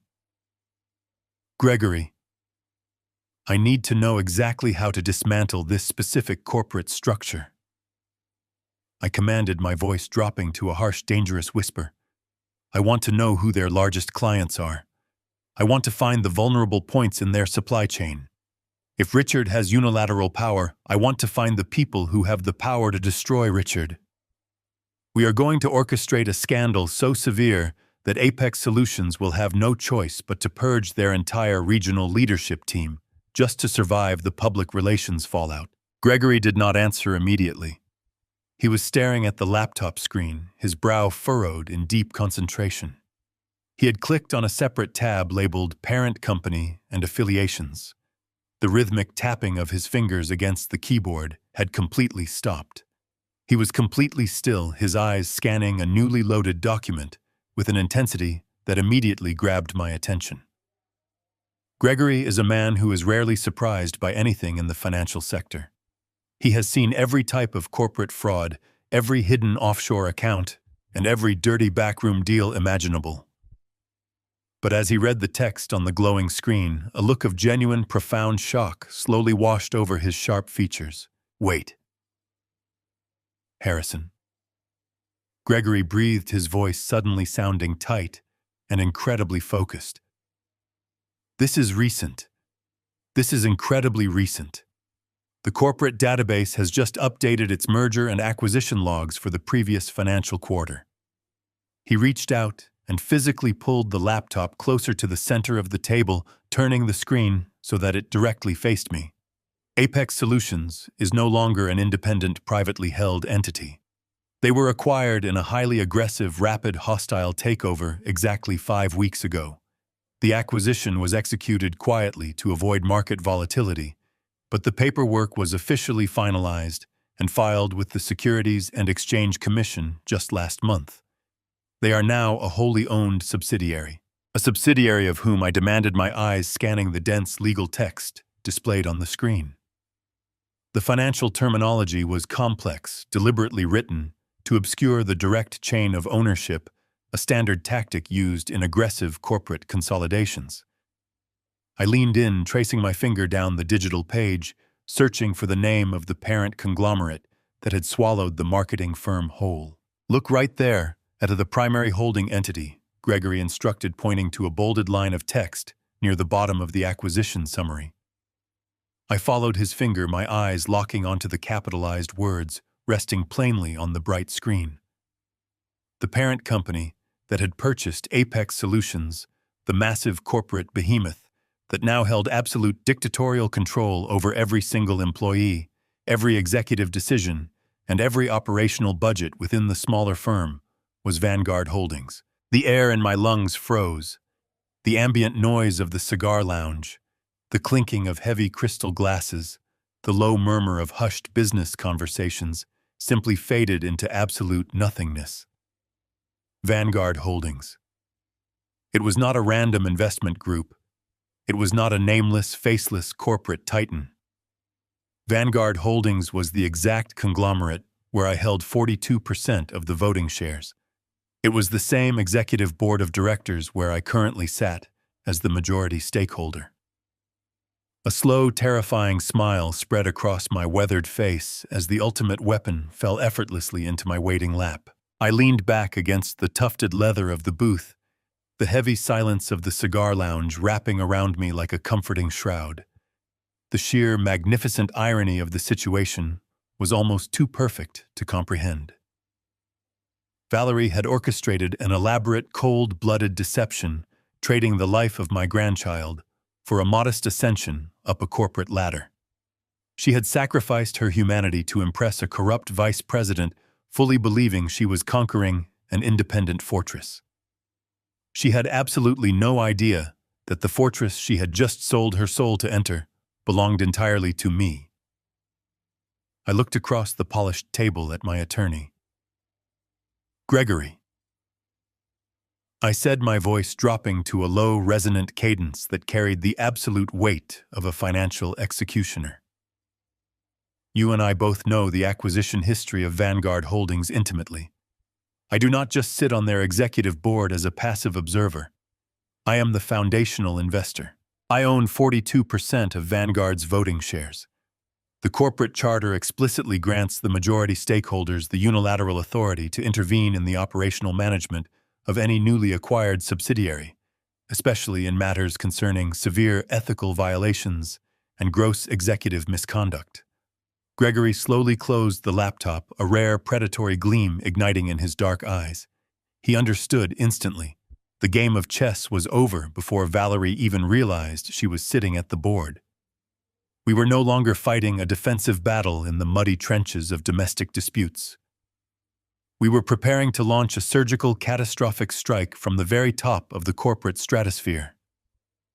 "She thought she was climbing a ladder to success," Gregory murmured smoothly, his fingers tracing the edge of his glass. "She did not realize she was climbing directly onto your personal scaffolding." "Exactly," I replied, lacing my fingers together and resting them on the table. "And now we are going to kick that scaffolding completely out from under her. I need you to draft 2 immediate, highly specific corporate directives. First, I want a comprehensive termination order prepared for Richard. Do not offer him a severance package. Do not offer him the quiet dignity of a sudden resignation. You will draft a formal, immediate dismissal with extreme prejudice. Cite his previous termination from my board a decade ago for financial embezzlement as a material breach of the Vanguard Holdings Executive Ethics Clause. His failure to disclose that fraudulent history during the Apex Solutions acquisition period is grounds for immediate, uncompensated removal. I want security escorts waiting at his office door by Monday morning to physically throw him out of the building." Gregory nodded, already pulling a legal notepad from his briefcase. The ink flowed across the yellow paper with ruthless efficiency. And for the prospective regional director, Gregory asked his pen, hovering in anticipation over the legal pad. For Valerie Sullivan, I commanded, feeling the cold, satisfying sting of absolute justice, you will draft a total and immediate revocation of her pending promotion. But we are not stopping there. I want her current employment contract completely severed. You will cite gross corporate misconduct, highlighting her collusive, unethical bargaining with a disgraced vice president to secure an unearned advancement. I want the termination paperwork to reflect that her dismissal is permanent and completely non-negotiable. She traded her family for that company. Now the company is going to publicly reject her. She will have absolutely nothing left. Not the promotion, not the salary, and certainly not the respect of her professional peers. Gregory finished writing the directives, his expression one of deep professional satisfaction. He signaled for a private courier, arranging for the draft documents to be sent securely to his primary office for immediate legal formatting and official Vanguard Holdings corporate stamping. I waited in the dim, smoke-filled lounge for exactly 1 hour, nursing a glass of sparkling water, running through every variable of my upcoming confrontation. When the courier returned, he handed Gregory a thick, sealed portfolio. Gregory opened it, verifying the embossed corporate seals and the flawless legal terminology that would effectively end 2 careers in a matter of seconds. He slid the pristine, heavy stock documents across the table. I reviewed every single line, ensuring the language was utterly inescapable. I then asked the bartender for a specific item I always used when delivering fatal corporate news. He produced a thick, bright red, heavy stock envelope from the management office. The color red in the financial sector is universally recognized as a signal of catastrophic loss, severe deficits, and sudden termination. I folded the lethal documents meticulously and slid them into the bright red envelope, sealing the flap with a firm, decisive pressure.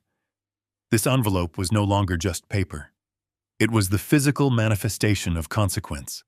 It was the ultimate payoff, the absolute destruction of Valerie's entire fabricated existence resting securely in the palm of my hand. I placed the bright red envelope into the inner breast pocket of my tailored suit jacket, right next to the Crescent Women Clinic receipt. The twin weapons of her annihilation were finally assembled. I thanked Gregory for his swift, impeccable work, leaving him to finalize the restraining orders on the property deed. I walked out of the oak room and stepped into the bright, late morning sunlight. The air felt remarkably clean, completely detached from the suffocating deception I had been breathing for the past week. My black car was waiting right at the curb. The driver opened the door, and I settled into the quiet luxury of the leather interior, instructing him to return to Preston's neighborhood. During the 30-minute drive, I visualized exactly how I would present this envelope to her. I imagined the exact moment the smug, victorious gleam would vanish from her eyes, replaced by the crushing realization that she had challenged a man who owned the very ground she stood upon. I pictured the absolute shock on her face when she realized that her brilliant, impenetrable plan had merely delivered her directly into my corporate jurisdiction. She had meticulously planned every detail of her financial heist, but she had fundamentally misunderstood the landscape of the battlefield. She was playing a short-term game of emotional manipulation while I was orchestrating a permanent structural demolition. I watched the city streets blur past the tinted window, my heart steady and calm, knowing the justice I was about to deliver was absolute and unavoidable. I felt a profound sense of protective duty toward my son, a fierce determination to rip him away from her toxic influence, no matter how painful the immediate revelation might be. The car glided to a smooth halt at the end of the long, manicured driveway. I stepped out, thanking the driver, and walked up the paved walkway toward the elegant, modern front door of the $2 million home I had financed. The house was quiet from the outside, the large windows reflecting the clear blue sky. I reached into my trouser pocket, my fingers wrapping around the familiar jagged edges of my brass house key. I approached the thick wooden door, anticipating the quiet, tense atmosphere I had left behind hours ago. I slid the brass key into the deadbolt cylinder, applying the usual gentle pressure to turn the mechanism. The key stopped abruptly. It did not turn. I frowned, pulling the key out slightly and pushing it back in, assuming the internal pins were simply misaligned. I twisted my wrist again, applying more force, but the lock remained completely stubbornly rigid. The cylinder had been changed. The internal mechanism was entirely different from the one I had used just hours before. I stared at the brass fixture, a sudden cold realization washing over me. This was not a mechanical failure. This was a deliberate, calculated action. Valerie had somehow anticipated a confrontation and preemptively locked me out of the very house I had purchased. She was trying to sever my physical access to my son. The sheer audacity of her changing the locks accelerated my pulse. I stood there on the porch, my mind processing her desperate defensive maneuver. Before my mind could fully process the implications of a changed lock, I heard heavy, rapid footsteps thundering across the hardwood floor inside the foyer. The brass deadbolt clicked sharply from the inside. The heavy front door flew open with such violent, aggressive force that it slammed backward against the interior wall. I instinctively took a step back, my hand dropping away from the doorknob. Standing perfectly framed in the doorway was my son. Preston was not wearing the soft, broken expression of a grieving father anymore. The hollow sorrow that had consumed him all morning was completely gone. In its place was a burning, hostile, unadulterated fury that transformed his entire face.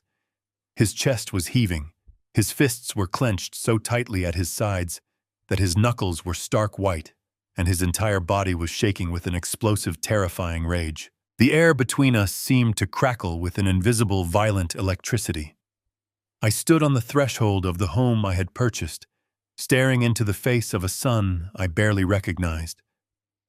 Preston was breathing in heavy, ragged gasps, his broad chest expanding and contracting as if he were preparing for a physical altercation. His eyes, usually so warm and trusting, were entirely devoid of affection. They were dark, narrowed, and burning with a toxic, consuming hostility that physically repelled me. I did not move. I did not speak. In high-stakes negotiations, the first person to speak from a place of anger usually forfeits their power.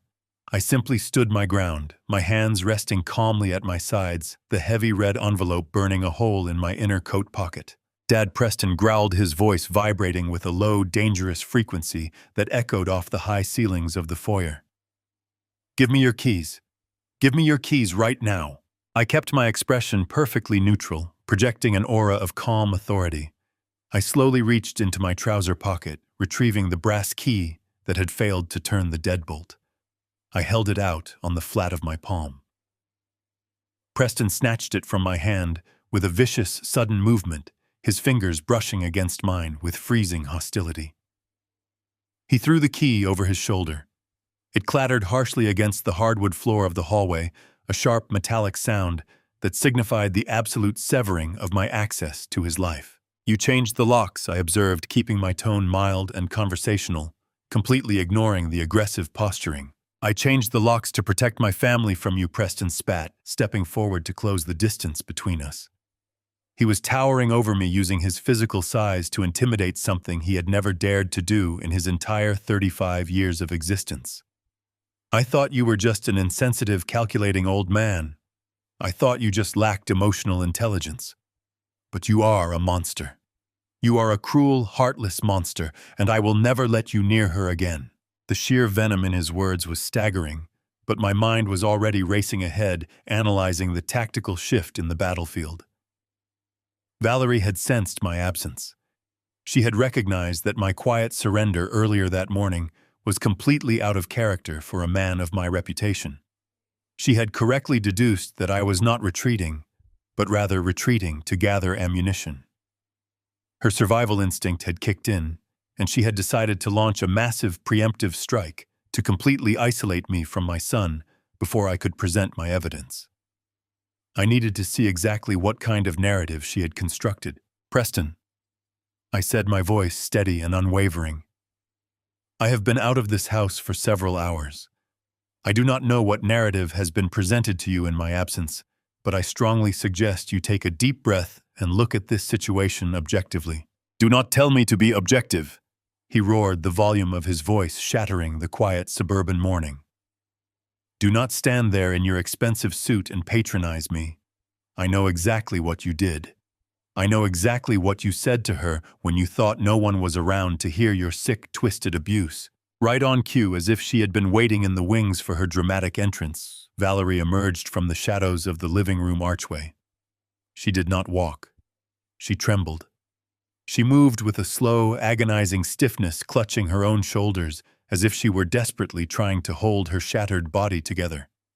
She stepped into the natural light spilling through the open doorway, deliberately positioning herself slightly behind Preston, using his large frame as a physical shield against my presence. I looked at her, and the breath caught in my throat. I had anticipated a masterful lie. I had expected crocodile tears and fabricated accusations of emotional cruelty. I had not anticipated the sheer terrifying lengths to which she was willing to go to solidify her victimhood. Her appearance was a masterclass in staged trauma. Her hair was wildly disheveled, damp with fresh tears, and sticking to her pale cheeks. But it was her clothing and her skin that revealed the true sociopathic depth of her desperation. The delicate, expensive silk blouse she was wearing had been violently torn at the collar, the fabric ripped downward to expose her collarbone.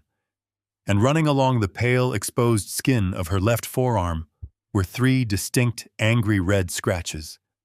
They were raw, inflamed, and deliberately inflicted a physical manifestation of a violent struggle that had never actually occurred. I stared at the scratches on her arm, the cold realization of her genius washing over me. She had intentionally mutilated her own skin. She had taken her own fingernails, or perhaps a sharp edge of the kitchen cabinetry, and dragged it across her flesh, tearing her blouse to create the undeniable visual evidence of a physical assault. She had literally bled to secure her lie. It was a terrifying display of absolute moral bankruptcy. She had weaponized her own body to ensure my son would completely sever his ties with me. "Look at her," Preston commanded, his voice shaking as he gestured toward the woman cowering behind his shoulder. "Look at what you did to the woman I love." I maintained my composure, though the sheer audacity of the staging made my stomach turn. "I did not touch her, Preston," I stated, my voice ringing with absolute undeniable clarity. "I have not been in this house since early this morning. I have not spoken a single word to her since you and I gathered her purse from the floor." "You are a liar!" Preston screamed, a drop of saliva flying from his lips. "She called me at work.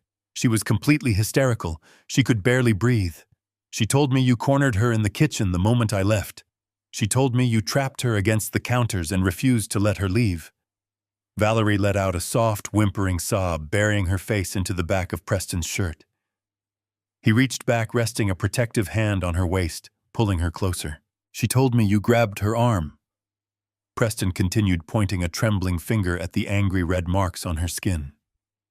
"She told me you physically grabbed her to prevent her from running away, and then you screamed the most vile, unforgivable things a human being could ever say to a grieving mother." I stood perfectly still, watching the performance unfold. I needed to hear the exact words she had planted in his mind. I needed to know the full extent of the psychological poison she had administered. "What exactly did I supposedly say?" I asked, my voice calm, projecting a quiet, unyielding authority. Preston's eyes filled with hot, furious tears. He looked at me with a disgust so profound it physically ached to witness. "You told her to cancel the wedding." He choked out, his voice cracking under the emotional weight of the fabricated memory. "You told her she was a barren failure. You told her that because she could not provide you with a healthy grandson, she was entirely useless to this family and completely unworthy of my name." The words hung in the air, toxic and heavy. A barren failure. It was an incredibly precise, incredibly vicious choice of words. Valerie had intentionally selected phrases designed to ignite Preston's deepest protective instincts. She knew Preston was grieving the loss of his child. She knew he felt fiercely protective of her physical trauma. By claiming that I had attacked her very ability to bear children, she had guaranteed that Preston would view me as a monster devoid of all humanity. She had engineered a scenario where any attempt I made to defend myself would simply sound like the desperate denials of an abuser. "She told me you pushed her away when she tried to escape." Preston continued, his breathing heavy and rapid. "She told me she had to struggle to get past you, that she scratched her arm against the cabinet hardware just to get away from your abuse. You physically assaulted my fiancée in our own home just hours after she lost our baby. You are sick. You are a sick, twisted, arrogant man." I looked past Preston, locking eyes with Valerie. She was peering over his shoulder, her face a portrait of sheer terror for my son to see. But the moment Preston turned his head slightly to kiss her temple, her expression shifted. Just for a fraction of a second, the terror vanished. The fragile, broken victim disappeared, and the ruthless, triumphant sociopath returned. She gave me a look of absolute, chilling victory. She was daring me to call her a liar. She was daring me to present my logical financial evidence against the raw, visceral sight of her torn blouse and scratched flesh. She knew that logic cannot defeat hysteria when the audience is already blinded by love and grief. If I pulled the red envelope from my jacket right now, if I presented the Crescent Women Clinic receipt and the digital bank transfers, Preston would not even look at them. He was operating in a state of primal protective rage. He would view my documents as forged insults. He would view my calm demeanor as the chilling detachment of a seasoned abuser. He was completely and utterly closed off to the truth. The preemptive strike had been flawlessly executed. She had successfully inoculated him against any evidence I could possibly provide. I took a slow, measured breath, letting the cool morning air fill my lungs. The urge to defend my character was incredibly strong, but defending myself right now was a tactical error. When an opponent has successfully poisoned the battlefield, you do not charge blindly into the toxic fog. You retreat to clear air and wait for the fog to settle. I had the ultimate weapon resting against my chest, but this was the wrong environment to deploy it. The blast radius would only harm me. Preston. I said, my voice completely devoid of anger or defense. I understand that you are in pain, and I understand that you believe what you are seeing. I will not stand here and argue with you while you are in this state of distress. Do not try to take the moral high ground, he spat. Stepping closer, his fists clenched so tightly his arms were shaking. You do not have any moral ground left to stand on. I want you off my property. I want you to pack your belongings, get out of this house, and never come back. Valerie let out another theatrical sob, clutching Preston's arm tightly, performing the role of the terrified woman desperate to feel safe in her own home. You are not welcome at our wedding, Preston declared, his voice dropping to a harsh, deadly whisper. You are not my family anymore. You are nothing to me. If you ever try to contact Valerie again, if you ever step foot near my house, I will call the police and I will have you arrested for assault. Do you understand me? Get out. I did not break eye contact. I did not flinch at the threat of police intervention. I stood before the son I had loved and protected for 35 years, absorbing the absolute hatred radiating from his every pore. I saw the unadulterated disgust twisting his features, the sheer venom in his glare. He was looking at his father, but he was seeing a monster entirely fabricated by the woman cowering behind his back. The pain of his rejection was profound, a sharp ache in the center of my chest, but the resolve to destroy her had never been stronger. I will pack my things, I said simply, offering no further defense. I turned my back on his hatred and walked slowly into the foyer, preparing to gather my luggage, knowing that when I returned tomorrow, I would not be coming as a father seeking forgiveness. I would be coming as an executioner. I turned my back on the hostility radiating from my son and walked toward the guest bedroom located at the end of the long hallway. The physical distance between the foyer and the bedroom was no more than 30 feet, but with every step I took, the air grew incredibly dense, thick with a suffocating tension. I did not rush. I maintained the measured, deliberate pace of a man who was entirely in control of his faculties, refusing to give them the satisfaction of seeing me retreat in a panic. But Preston was not willing to let me depart in silence. The heavy thudding sound of his footsteps followed closely behind me. He was tailing me, shadowing my every movement, like a predator, ensuring its wounded prey was thoroughly driven from the territory. I stepped into the guest bedroom and walked directly to the large walk-in closet. I reached for my leather travel duffel resting on the top shelf and placed it squarely on the center of the pristine, unmade bed. I began to pack. My movements were methodical and precise. I took my tailored dress shirts from their hangers, folding the crisp cotton fabric with exact sharp creases before placing them into the leather bag. I did not throw my belongings carelessly. I treated my possessions with the same discipline I applied to my corporate negotiations. This meticulous display of calm control seemed to pour gasoline directly onto the burning fire of Preston's rage. He stood in the doorway of the bedroom, his large frame physically blocking the exit, watching my steady hands with an expression of absolute, unbridled fury. He could not tolerate my silence. He needed me to yell back. He needed me to lose my temper to validate the horrific narrative Valerie had just planted in his mind. Because I refused to provide him with that validation, his anger began to mutate into something much more volatile and deeply personal. He began to hurl accusations, his voice echoing sharply against the painted walls of the room I had funded. You cannot even look at me, Preston sneered, his voice vibrating with a toxic defensive energy. You are standing there folding your expensive shirts, acting like nothing happened.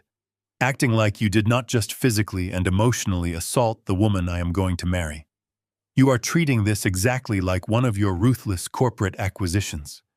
You think you can just evaluate people, find their vulnerabilities, and crush them if they do not fit into your perfect calculated business model. I carefully folded a silk necktie and placed it into the side compartment of the duffel bag. I did not look up.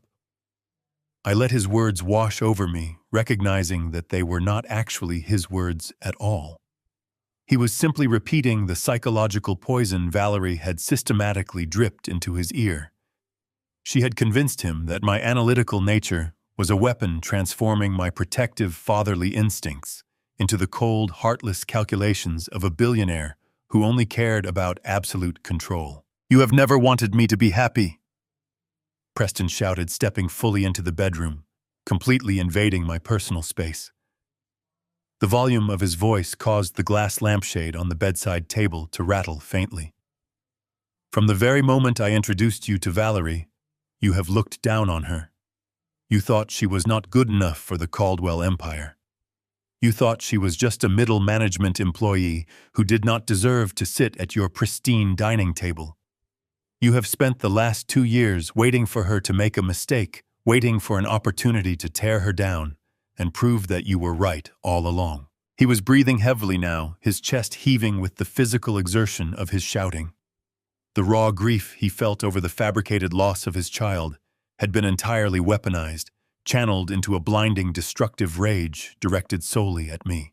"And when she finally gave you the opportunity," Preston continued, his voice cracking with a devastating mixture of sorrow and wrath. "When her body failed her, when she was bleeding and terrified and completely broken, you did not offer her comfort. You did not act like a father. You cornered her like an animal. You mocked her pain." The accusation hung in the air, heavy and poisonous. I paused my packing for a fraction of a second, my hands resting flat against the cool leather of the duffel bag. The sheer terrifying genius of Valerie's manipulation was staggering. By claiming I had mocked her pain, she had ensured that any logical evidence I might present would be immediately dismissed as the cruel fabrications of a sadistic abuser. She had built an impenetrable emotional fortress around her lies. "You mocked her pain," Preston repeated, his voice rising to a deafening roar, the veins bulging visibly in his neck.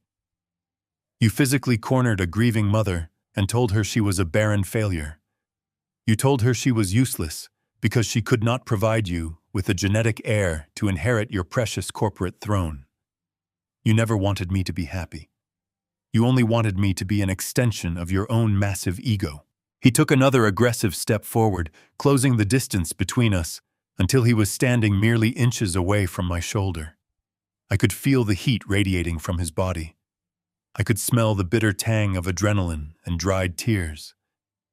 I slowly turned my head and looked directly into his bloodshot eyes. I saw the little boy I had raised, the son I had protected from the world, completely buried under a mountain of carefully constructed lies. My right hand instinctively twitched toward the inner pocket of my suit jacket, where the bright red envelope containing her absolute destruction rested securely against my chest. The urge to pull the documents out, to slap the clinic receipt and the corporate termination papers directly onto his chest was almost overpowering. I wanted to shake him violently, to force him to read the truth, to shatter the delusion that was currently destroying his life. But my decades of boardroom warfare held my hand firmly in place. I knew with absolute certainty that if I presented the evidence right now, Preston would tear the papers to shreds without reading a single word. He was operating in a state of primal, hostile hijack. He would view the documents as forged insults, further proof of my calculated cruelty. I had to let him expel this venom. I had to endure the ultimate humiliation to ensure my final strike would be completely unavoidable. I turned my gaze away from his furious eyes and reached for the zipper of the leather duffel bag. "I am packing my belongings." "Preston," I said, my voice remaining perfectly calm, devoid of any defensive inflection. "I am removing myself from this environment exactly as you requested." My utter refusal to engage in a screaming match seemed to sever the very last thread of his fragile self-control. He could not tolerate my absolute composure. It contradicted the monster Valerie had painted me to be, which only fueled his cognitive dissonance and drove his rage to a volatile physical peak. "Stop packing!" Preston screamed, his voice shattering the remaining silence in the room. He lunged forward, his large hands violently grabbing the leather handles of my partially zipped duffel bag. He yanked the heavy luggage out of my grasp with such explosive force that the brass zipper tore open, spilling a few freshly folded shirts onto the carpeted floor. I immediately stepped back, raising my hands in a universally recognized gesture of non-aggression. I refused to engage in a physical struggle with my own son. "You do not get to leave here with your quiet dignity," Preston hissed, his face twisted in an expression of pure, unadulterated disgust. "You do not get to pack your expensive bags and walk out the door like a civilized gentleman after what you did to the woman I love. You are a disgusting, pathetic old man, and you are dead to me. You hear me? You are dead to me." With a roar of blind, animalistic fury, Preston hoisted the heavy leather duffel bag over his shoulder. He turned sharply on his heel and stormed out of the guest bedroom, marching heavily down the long hallway. I followed him at a measured pace, watching my son devolve into a state of total, uncontrolled aggression. He reached the grand foyer, not even bothering to open the heavy front door with his hands. He kicked the solid oak door open with his foot, the metal hinges groaning under the violent impact. The door swung wildly, crashing against the exterior brick wall of the porch. Preston stepped out onto the elevated stone entryway. With a violent sweeping motion of his arms, he hurled my heavy leather luggage directly out into the morning air. The bag sailed over the stone steps and crashed heavily onto the meticulously manicured front lawn. The impact burst the remaining zipper, completely scattering my expensive leather shoes, my shaving kit, and several tailored garments across the damp green grass. It was a chaotic, profoundly humiliating display designed specifically to strip me of my pride and reduce me to the status of discarded trash. I stepped slowly out onto the stone porch, feeling the cool, crisp morning breeze wash over my face. I stood at the top of the stairs, looking down at my scattered belongings, resting in the dew-covered grass of the property I had completely financed. Preston stood firmly in the center of the open doorway, his chest heaving, his fists clenched, using his large frame to physically block any possibility of re-entry. His eyes were burning with a terrifying, permanent hostility. "Do not come back!"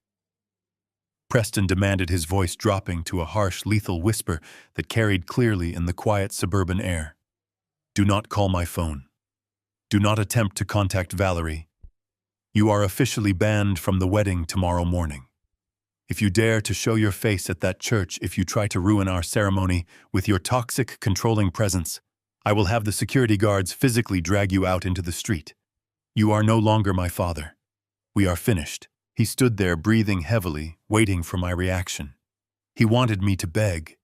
He wanted me to fall to my knees and plead for a place in his life, to desperately apologize for crimes I had never committed. I did nothing of the sort. I maintained my perfectly straight posture, looking at him with an expression of quiet, profound sorrow. I did not say a single word. I simply nodded once, a slow, deliberate acknowledgement of his final decree. As I nodded, a slight movement in the dark shadows of the foyer caught my attention. Valerie stepped slowly into the frame of the open doorway, positioning herself just behind Preston's right shoulder. She still clutched the thick woolen robe tightly around her waist, playing the role of the terrified, traumatized victim, seeking refuge behind her strong protector. Preston could not see her face. He could only feel her small, trembling hands resting gently against the fabric of his shirt. But I could see her perfectly. From the safety of her position behind my son's broad back, Valerie lifted her head. The fragile, broken demeanor vanished, entirely evaporating, like mist under a blazing sun. She looked directly down at me, standing on the porch, surrounded by my discarded luggage. The corners of her mouth slowly curled upward, pulling her lips into a sharp, deeply sinister and utterly triumphant smirk. Her eyes gleamed with a cold, sociopathic victory. She had successfully orchestrated my eviction. She had severed the deepest bond in my life. She firmly believed that she had completely eliminated the only obstacle standing between her and absolute control of my son's vast financial resources. She thought she had won the war. I looked at her smirk, feeling the heavy bright red envelope pressing firmly against my chest. I did not glare at her. I did not show any sign of anger or defeat. I simply offered her a cold, almost imperceptible tilt of my head, acknowledging the temporary victory she believed she had secured. I turned my back on the house, slowly descending the stone stairs to gather my scattered belongings from the damp grass, knowing with absolute terrifying certainty that her victory was going to expire precisely at 10 o'clock tomorrow morning. I crouched down on the damp, manicured lawn, my knees pressing into the cool earth as I reached for my scattered belongings. The morning dew soaked through my tailored trousers, but I paid no mind to the discomfort. A lesser man driven by the indignity of having his possessions hurled into the street by his son would have snapped. He would have reached into his pocket, drawn the red envelope like a weapon, and thrust it into Preston's face. He would have screamed the truth, desperate to expose the monster standing on the porch. But I am not a lesser man. I recognized the precarious psychological state my son was operating within. Preston was completely emotionally hijacked. His primal protective instincts had been violently triggered by Valerie's fabricated assault. His mind was flooded with adrenaline and grief, rendering him incapable of processing complex documents or timelines. If I handed him the printed bank statements right now, he would not read them. He would tear them to shreds, viewing them as forged insults of an abusive father. I had to let him remain in his temporary delusion. I meticulously gathered my tailored shirts, shaking the grass from the crisp cotton fabric. I retrieved my leather Oxfords, my shaving kit, and the silk ties. I placed each item gently back into the broken leather duffel bag with deliberate care. I could hear Preston breathing heavily from the stone porch, his frame vibrating with hostility. He was waiting for me to engage to validate the narrative Valerie had woven. I refused to grant them that satisfaction. I zipped the torn edges of the leather bag as best as I could, securing my belongings with a quiet, unyielding dignity. I stood up slowly, ensuring my posture was absolutely perfectly straight. I brushed a few damp blades of grass from the knees of my suit and lifted the broken duffel bag by its remaining handle. I turned to face the heavy oak doorway. Preston stood like a stone sentinel, his jaw clenched, his eyes blazing with a hatred that physically ached to witness. But I did not look at my son. I shifted my gaze past his broad shoulders, bypassing his furious defense entirely, and locked my eyes directly onto Valerie. She was still cowering slightly behind him, still gripping the fabric of his shirt to maintain her fragile victim persona. But as my eyes met hers, the smug, victorious smirk resting on her lips faltered just a fraction of an inch. She felt the heavy, suffocating weight of my absolute composure. I did not raise my voice. I did not shout over the quiet suburban morning. I projected my words with a low, resonant clarity that cut through the crisp air like a sharpened blade. "I will leave Preston," I said, maintaining my piercing eye contact with the woman who was actively destroying him. "But I will be at the church tomorrow, not as your father, but as the man who is paying for absolutely everything." The words hung in the air, heavy and lethal. I saw the immediate terrifying impact register in Valerie's eyes. The color rapidly drained from her pale cheeks, her triumphant smirk completely dissolving into a mask of genuine, unadulterated panic. She understood the precise, terrifying implication of my statement. I was not retreating into exile. I was simply relocating to the main stage. Preston opened his mouth to shout another threat to ban me from the premises once more, but I did not stay to listen to his poisoned defense. I turned my back on the grand $2 million house I had financed and walked purposefully down the long paved driveway.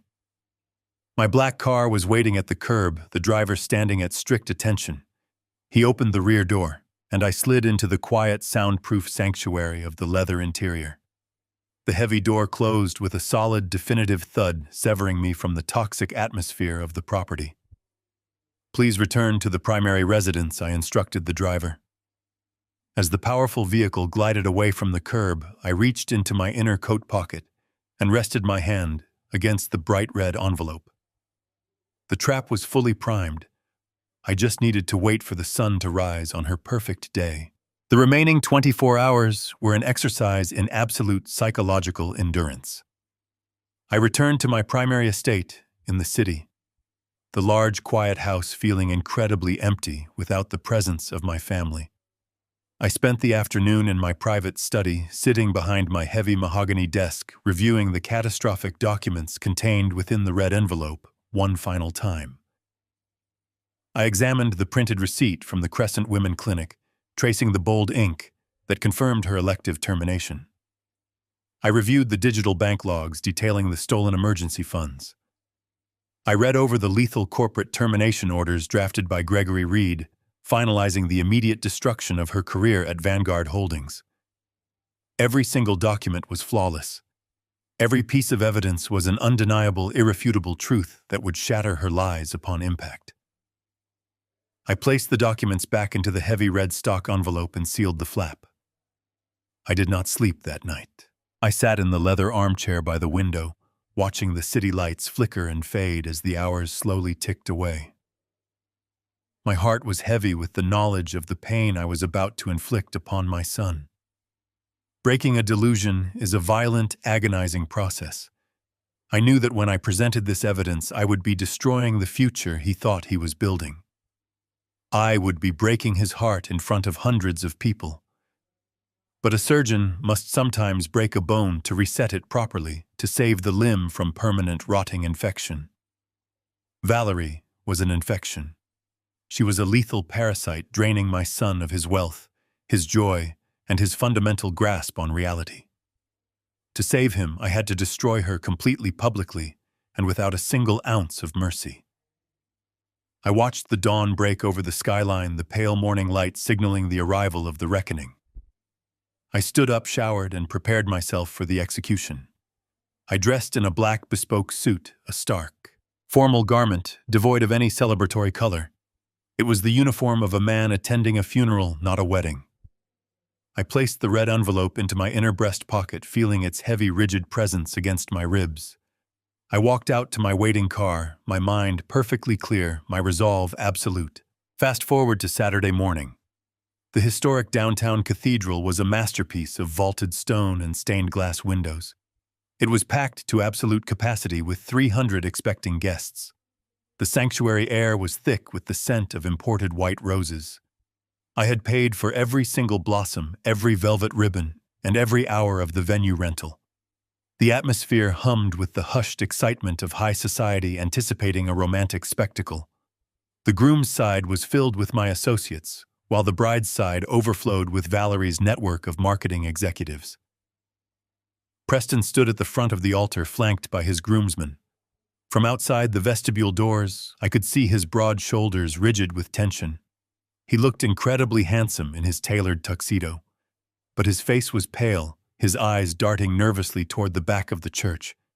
He was waiting for his bride, completely oblivious to the impending demolition of his entire world. The massive pipe organ resting in the loft began to play. The music swelled a triumphant chord that vibrated through the stone floor. It was the traditional signal. The guests collectively rose to their feet, turning their heads toward the rear of the cathedral to catch the first glimpse of the bride. The heavy oak doors at the back of the church swung open with a slow creak. Bright morning sunlight poured into the dim vestibule, casting a sharp shadow down the center of the white carpeted aisle. But the collective gasp that rippled through the 300 guests was not a sound of awe. It was a sharp, confused intake of breath. It was not the bride standing in the doorway. It was me. I stood perfectly still on the threshold, silhouetted by the daylight behind me. I was dressed in my black bespoke suit, my posture radiating a terrifying authority. The organ music faltered, the organist stumbling over the keys as the shocking wrongness of my presence registered. The music died away into an agonizing silence. Every single eye in the massive, breathtaking room was locked firmly onto me. I looked straight down the very long aisle, bypassing the confused faces, and locked my gaze directly onto my son at the altar. I slowly raised my right hand, stepping fully into the light of the church. Resting firmly in my grasp, bright against the dark fabric of my suit, was the red envelope. The heavy oak doors swung shut behind me with a thud that echoed through the cavernous cathedral. I took my first step down the pristine white carpet of the center aisle. The silence in the room was absolute, a heavy, suffocating blanket that had fallen over the 300 guests. I did not rush. I walked with the slow, measured cadence of a man who held the executioner's blade. Familiar faces twisted in confusion. Partners, friends, and distant relatives leaned away, sensing the lethal energy radiating from my black bespoke suit. At the end of the long aisle, standing before the marble altar, was Valerie. She was draped in a custom hand-beaded white gown that trailed elegantly across the stone steps. It was a dress of pure manufactured innocence, a garment I had entirely financed. As she registered my presence, the blood drained rapidly from her face, leaving her complexion the color of ash. Her eyes widened in terror. She knew I had promised to be there. But seeing the physical manifestation of my threat, armed with the bright red envelope, shattered her composure. She turned her head toward the aisles, searching for the private security detail we had hired. 2 burly men in dark suits were stationed near the front pews. Valerie raised her hand frantically, gesturing for them to intervene, her eyes silently pleading for them to drag me out of the sanctuary. The lead guard took a half step forward, but his partner placed a firm hand on his arm. I locked eyes with the head of security and offered a slow, imperceptible nod. I was the name on their contract. I was the signature on the massive retainer check that had cleared their agency's bank account just a month prior. The guards understood the hierarchy immediately. They crossed their arms over their chests, stepped back into the shadows of the stone pillars, and completely stood down. Valerie was entirely defenseless. I reached the base of the altar steps. Preston stood frozen, his face a portrait of devastating confusion. He had expected me to be banished after his furious eviction the previous morning. He took a hesitant step forward, raising his hand to block my path, but he lacked the fiery conviction from yesterday. The sheer authority in my posture paralyzed him. I walked past my son, bypassing his defensive stance as if he were a ghost. I stepped up to the dais, walking straight toward the elderly priest who was holding his ceremonial book in trembling hands. "Excuse me, Father," I said, my voice quiet, but carrying a weight that brooked no argument. I reached out and firmly removed the wireless microphone from the brass stand before him. The priest took a hurried step backward, retreating into the background. I faced the congregation. 300 faces stared back at me, a sea of wide eyes and parted lips. The tension in the cathedral was a physical pressure, a spring waiting to snap. I did not offer a polite greeting. I did not apologize for the interruption. I looked out over the crowd, projecting my voice through the powerful sound system. We are gathered here today to witness a union built on trust, honesty, and unconditional love. I began, the amplified words booming against the glass windows. However, the foundation of this particular union is constructed entirely upon a web of staggering, unprecedented deception. A deception so profound and so cruel that allowing this ceremony to proceed would be a moral failure. I am here to ensure the truth is brought into the light. I turned my body slightly, positioning myself so I could look directly at Valerie. She was shaking violently now, her manicured hands gripping the fabric of her expensive gown as if trying to keep herself from collapsing. I raised my left hand, gesturing toward the technical balcony high above the rear pews. The audio-visual team, who had been heavily compensated by my personal assistant earlier that morning, immediately executed my strict instructions. The cathedral lights dimmed significantly. 2 massive motorized projection screens began to descend slowly from the vaulted ceiling on either side of the altar. These screens had been rented to display a romantic montage of the couple's history. Instead, The high-definition projectors flickered to life, casting a bright, blinding white light across the darkened sanctuary. The first image materialized on the screens. It was not a smiling photograph. It was a scanned, highly magnified image of a heavy stock paper receipt. The resolution was crystal clear, making the text legible to the very last row of pews. The bold, elegant logo of the Crescent Women Clinic dominated the top center of the screen. I watched realization wash over the guests as they read the heading. This, I stated, my voice echoing coldly through the church, is a receipt for a $5,000 payment I personally provided just days ago under the guise of an emergency floral deposit. The congregation fell deathly quiet. I pointed toward the enlarged text on the screen. As you can clearly see, this payment was routed directly to a private appointment-only medical facility. I draw your attention to the specific procedural coding listed on the itemized invoice. The projection zoomed in on the center of the document. The words "elective termination" filled the screen in massive black letters.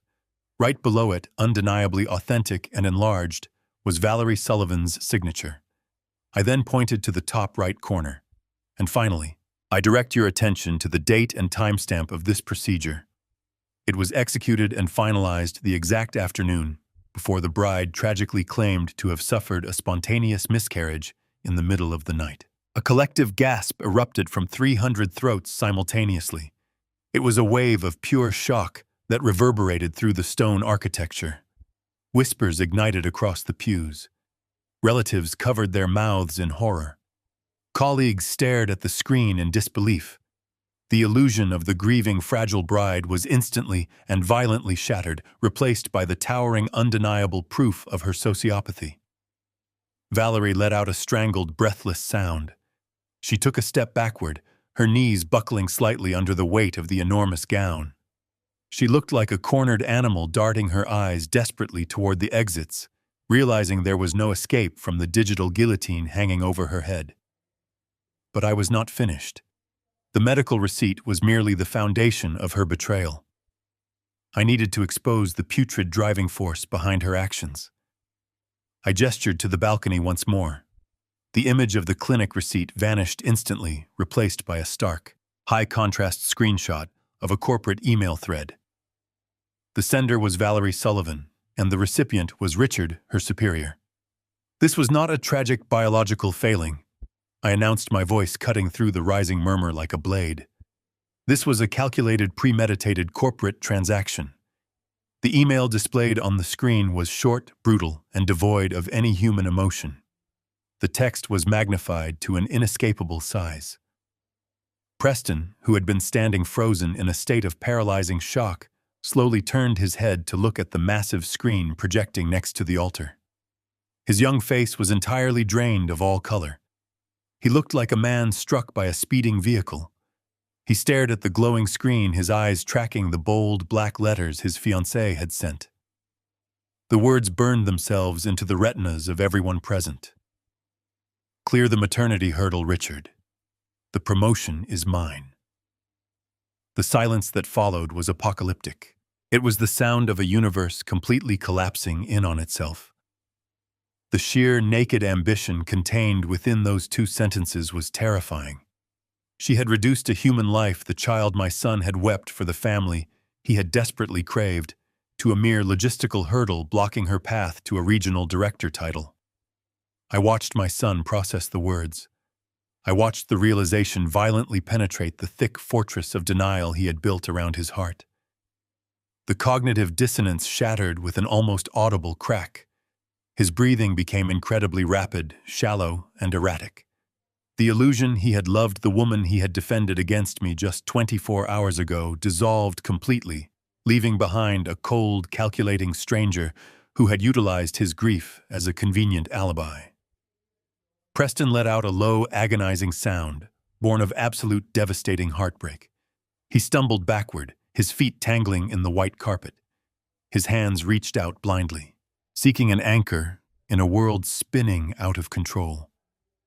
His back struck the marble edge of the altar.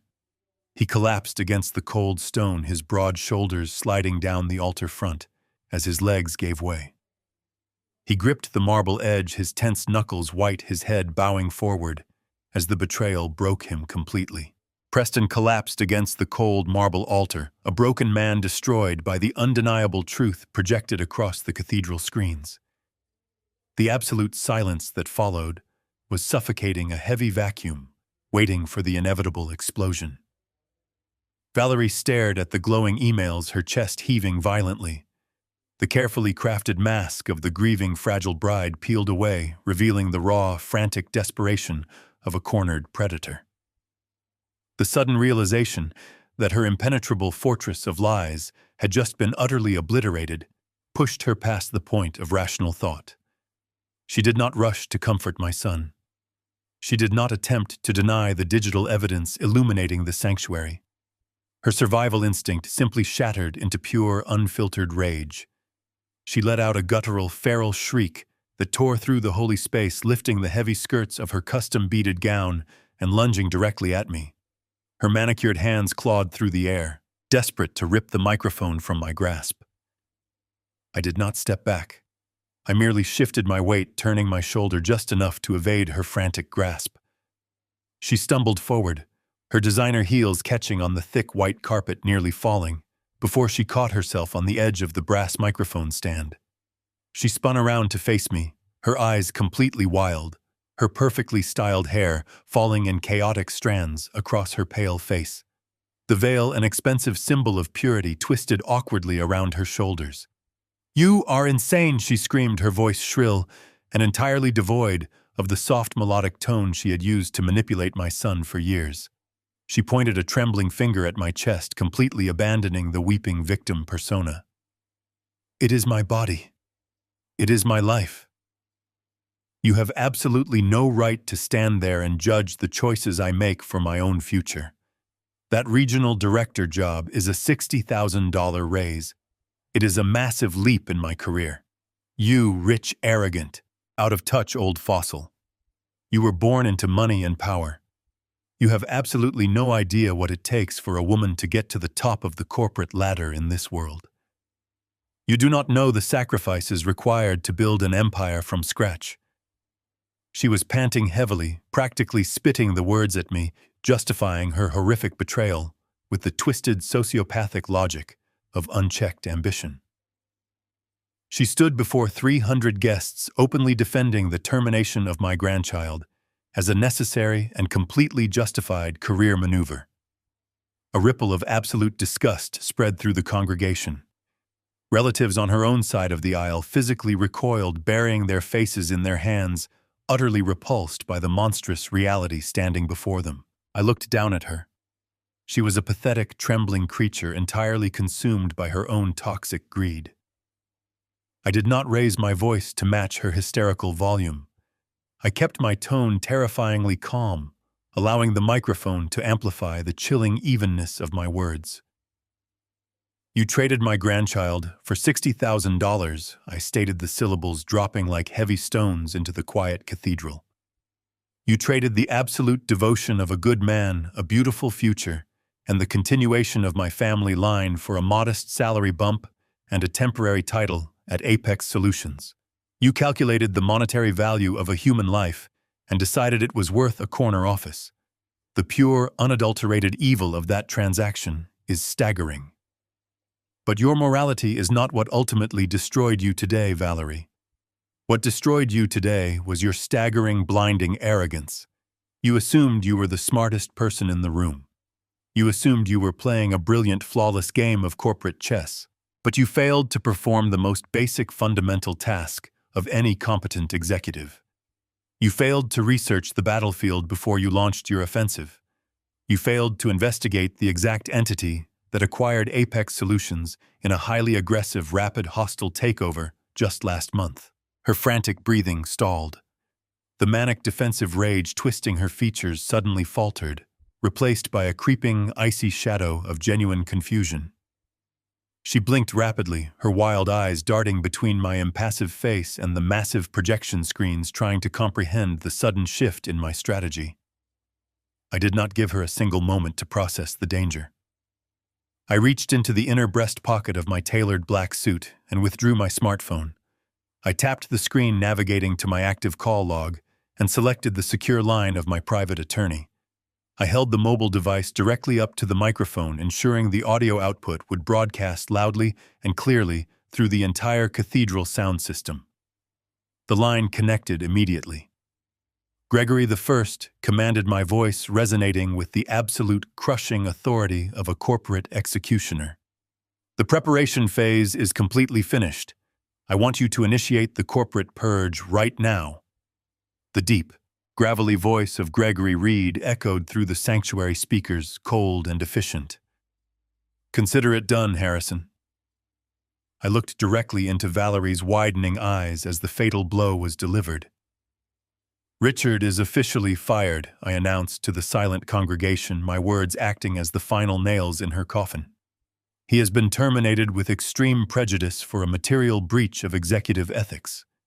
Security escorts are currently removing him from the corporate premises as we speak. And as for the prospective regional director, Gregory Waugh, I want Valerie Sullivan's promotion immediately and permanently revoked. Furthermore, she is terminated from Apex Solutions and all affiliated subsidiary branches, effective immediately, citing gross corporate misconduct and severe ethical violations. Understood? Harrison Gregory's voice boomed through the speakers. The termination paperwork has already been processed and finalized by the Vanguard Holdings Executive Board. The dial tone clicked, a sharp electronic beep that echoed continuously through the silent, cavernous church. The sound of that simple, disconnected line was the sound of absolute, irreversible devastation. Valerie stared at me, her mouth parting in a silent scream. The terrifying reality of the Vanguard Holdings connection finally penetrated her panicked mind.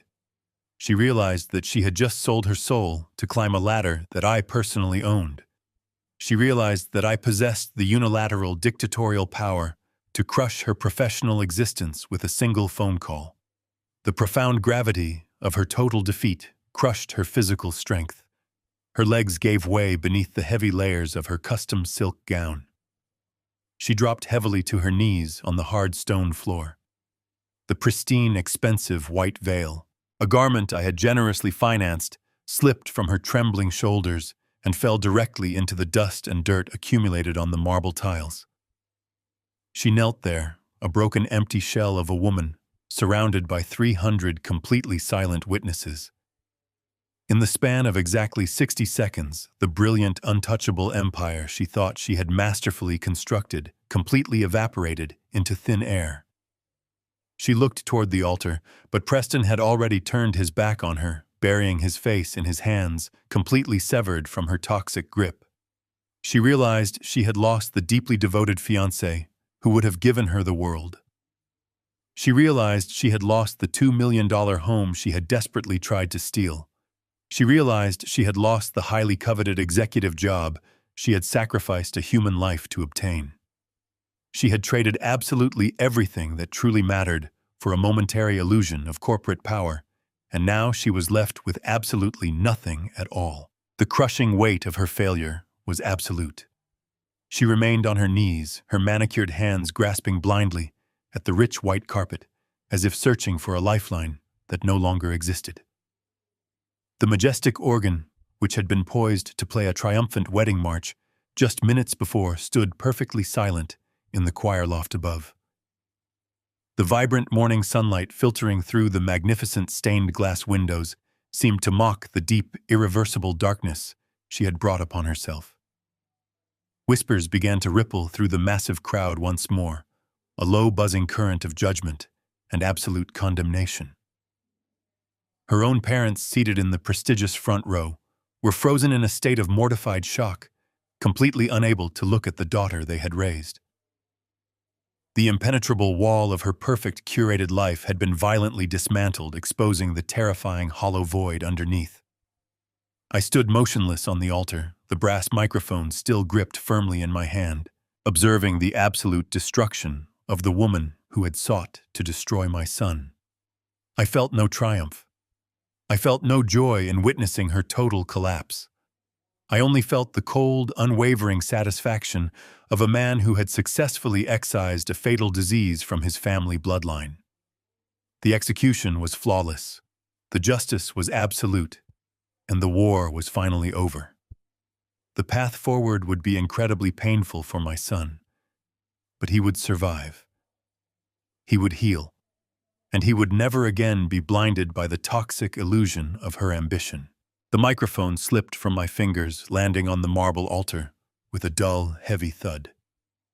I stepped down from the dais, leaving the glowing projection screens to illuminate the absolute ruin of Valerie Sullivan. I did not look at her again. My focus was entirely on my son. Preston was still slumped against the cold stone, his breathing shallow, his eyes staring blankly at the floor. I walked to his side, placing a firm, anchoring hand on his shoulder. He flinched slightly, but then he looked up at me.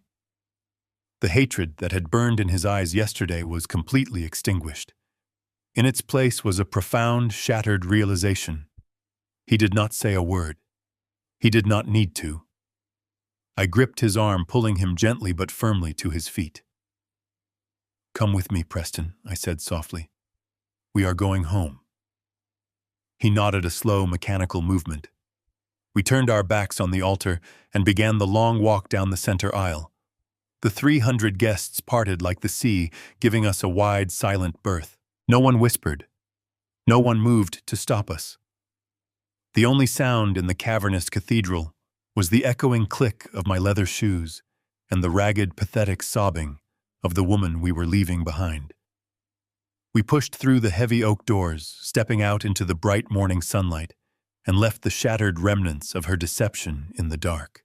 The cancellation of the wedding was instantaneous, but the true dismantling of her life occurred in the corporate and legal arenas over the following days.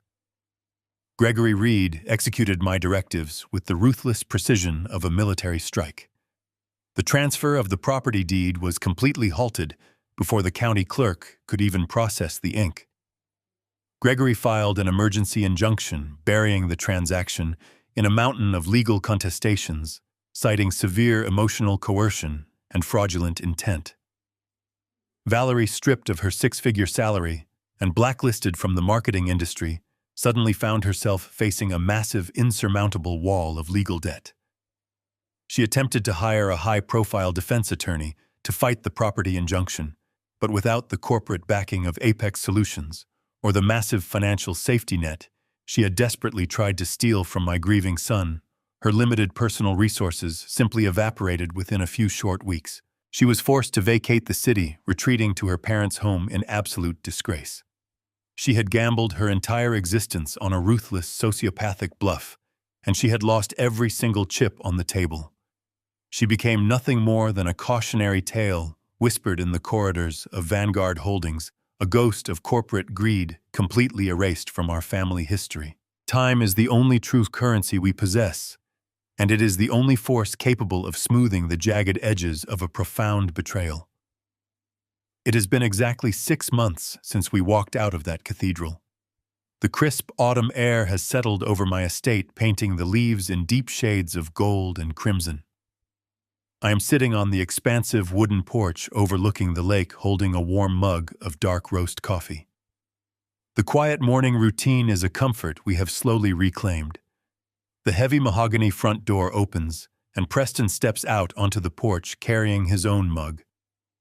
He takes a seat in the wicker chair beside me. The physical transformation in my son is remarkable. The hollow, haunted exhaustion that plagued him 6 months ago has lifted. He has returned to his software engineering firm, throwing his energy into building something real, something tangible. We do not speak of Valerie anymore. Her name has been permanently retired from our vocabulary. Instead, we talk about the future. We talk about business, about philosophy, and about the brutal, necessary lessons he learned regarding blind trust. Preston understands now that true love does not demand blind obedience, and genuine partnership does not require the sacrifice of his intuition. He learned that manipulation often wears the mask of vulnerability, and that a protective father will endure the absolute worst hatred from his own child just to save his life. We sit in a comfortable, companionable silence, watching the morning mist roll slowly across the surface of the water. Our bond, once fractured by a masterful lie, has been forged into something entirely unbreakable. I take a slow sip of my coffee, savoring the rich, bitter warmth. I look out toward the horizon, reflecting on the devastating hurricane we successfully weathered. It is incredibly easy to be deceived by the shiny, polished exterior of modern ambition. We live in a fast-paced society that constantly rewards ruthless behavior, a world that frequently tells young professionals to climb the corporate ladder by any means necessary. But corporate greed is a hollow, empty idol. It will gladly consume your morals, your family, and your fundamental humanity, leaving you completely alone on a throne of meaningless paper. The sanctity of family is the only genuine wealth that survives the test of time. A career cannot hold your hand when you are grieving. A job title cannot provide you with a legacy. To sacrifice the people who love you unconditionally for a temporary professional advantage is the most tragic miscalculation a human being can possibly make in this life. If you are listening to my story today, I implore you to evaluate the people standing within your own inner circle. Pay attention to the subtle inconsistencies. Do not ignore your instincts just to maintain the fragile illusion of peace. Protect your vulnerable heart, but you must remember to protect your hard-earned assets with absolute equal vigilance. Never let ambition blind you to the things that truly matter. And never ever underestimate the silence of an old man. We are not quiet because we do not know what is happening. We are quiet because we are watching to see exactly how deep you are willing to dig your own grave. Corporate greed is a hollow, empty idol. It will gladly consume your morals, your family, and your fundamental humanity, leaving you completely alone on a throne of meaningless paper. The sanctity of family is the only genuine wealth that survives the test of time. A career cannot hold your hand when you are grieving. A job title cannot provide you with a legacy. To sacrifice the people who love you unconditionally for a temporary professional advantage is the most tragic miscalculation a human being can possibly make in this life. If you are listening to my story today, I implore you to evaluate the people standing within your own inner circle. Pay attention to the subtle inconsistencies. Do not ignore your instincts just to maintain the fragile illusion of peace. Protect your vulnerable heart, but you must remember to protect your hard-earned assets with absolute equal vigilance. Never let ambition blind you to the things that truly matter, and never ever underestimate the silence of an old man. We are not quiet because we do not know what is happening. We are quiet because we are watching to see exactly how deep you are willing to dig your own grave. Did you like my story, and which city are you listening from? Let's meet in the comments. If you liked the story, you can support me by sending a super thanks so I can keep bringing more stories like this. Thank you so much for your sweet support. I am looking forward to your comments on the story. On the screen you can see 2 new life stories that I highly recommend. There is so much more on my channel. Do not forget to subscribe. See you in the next life story. With love and respect.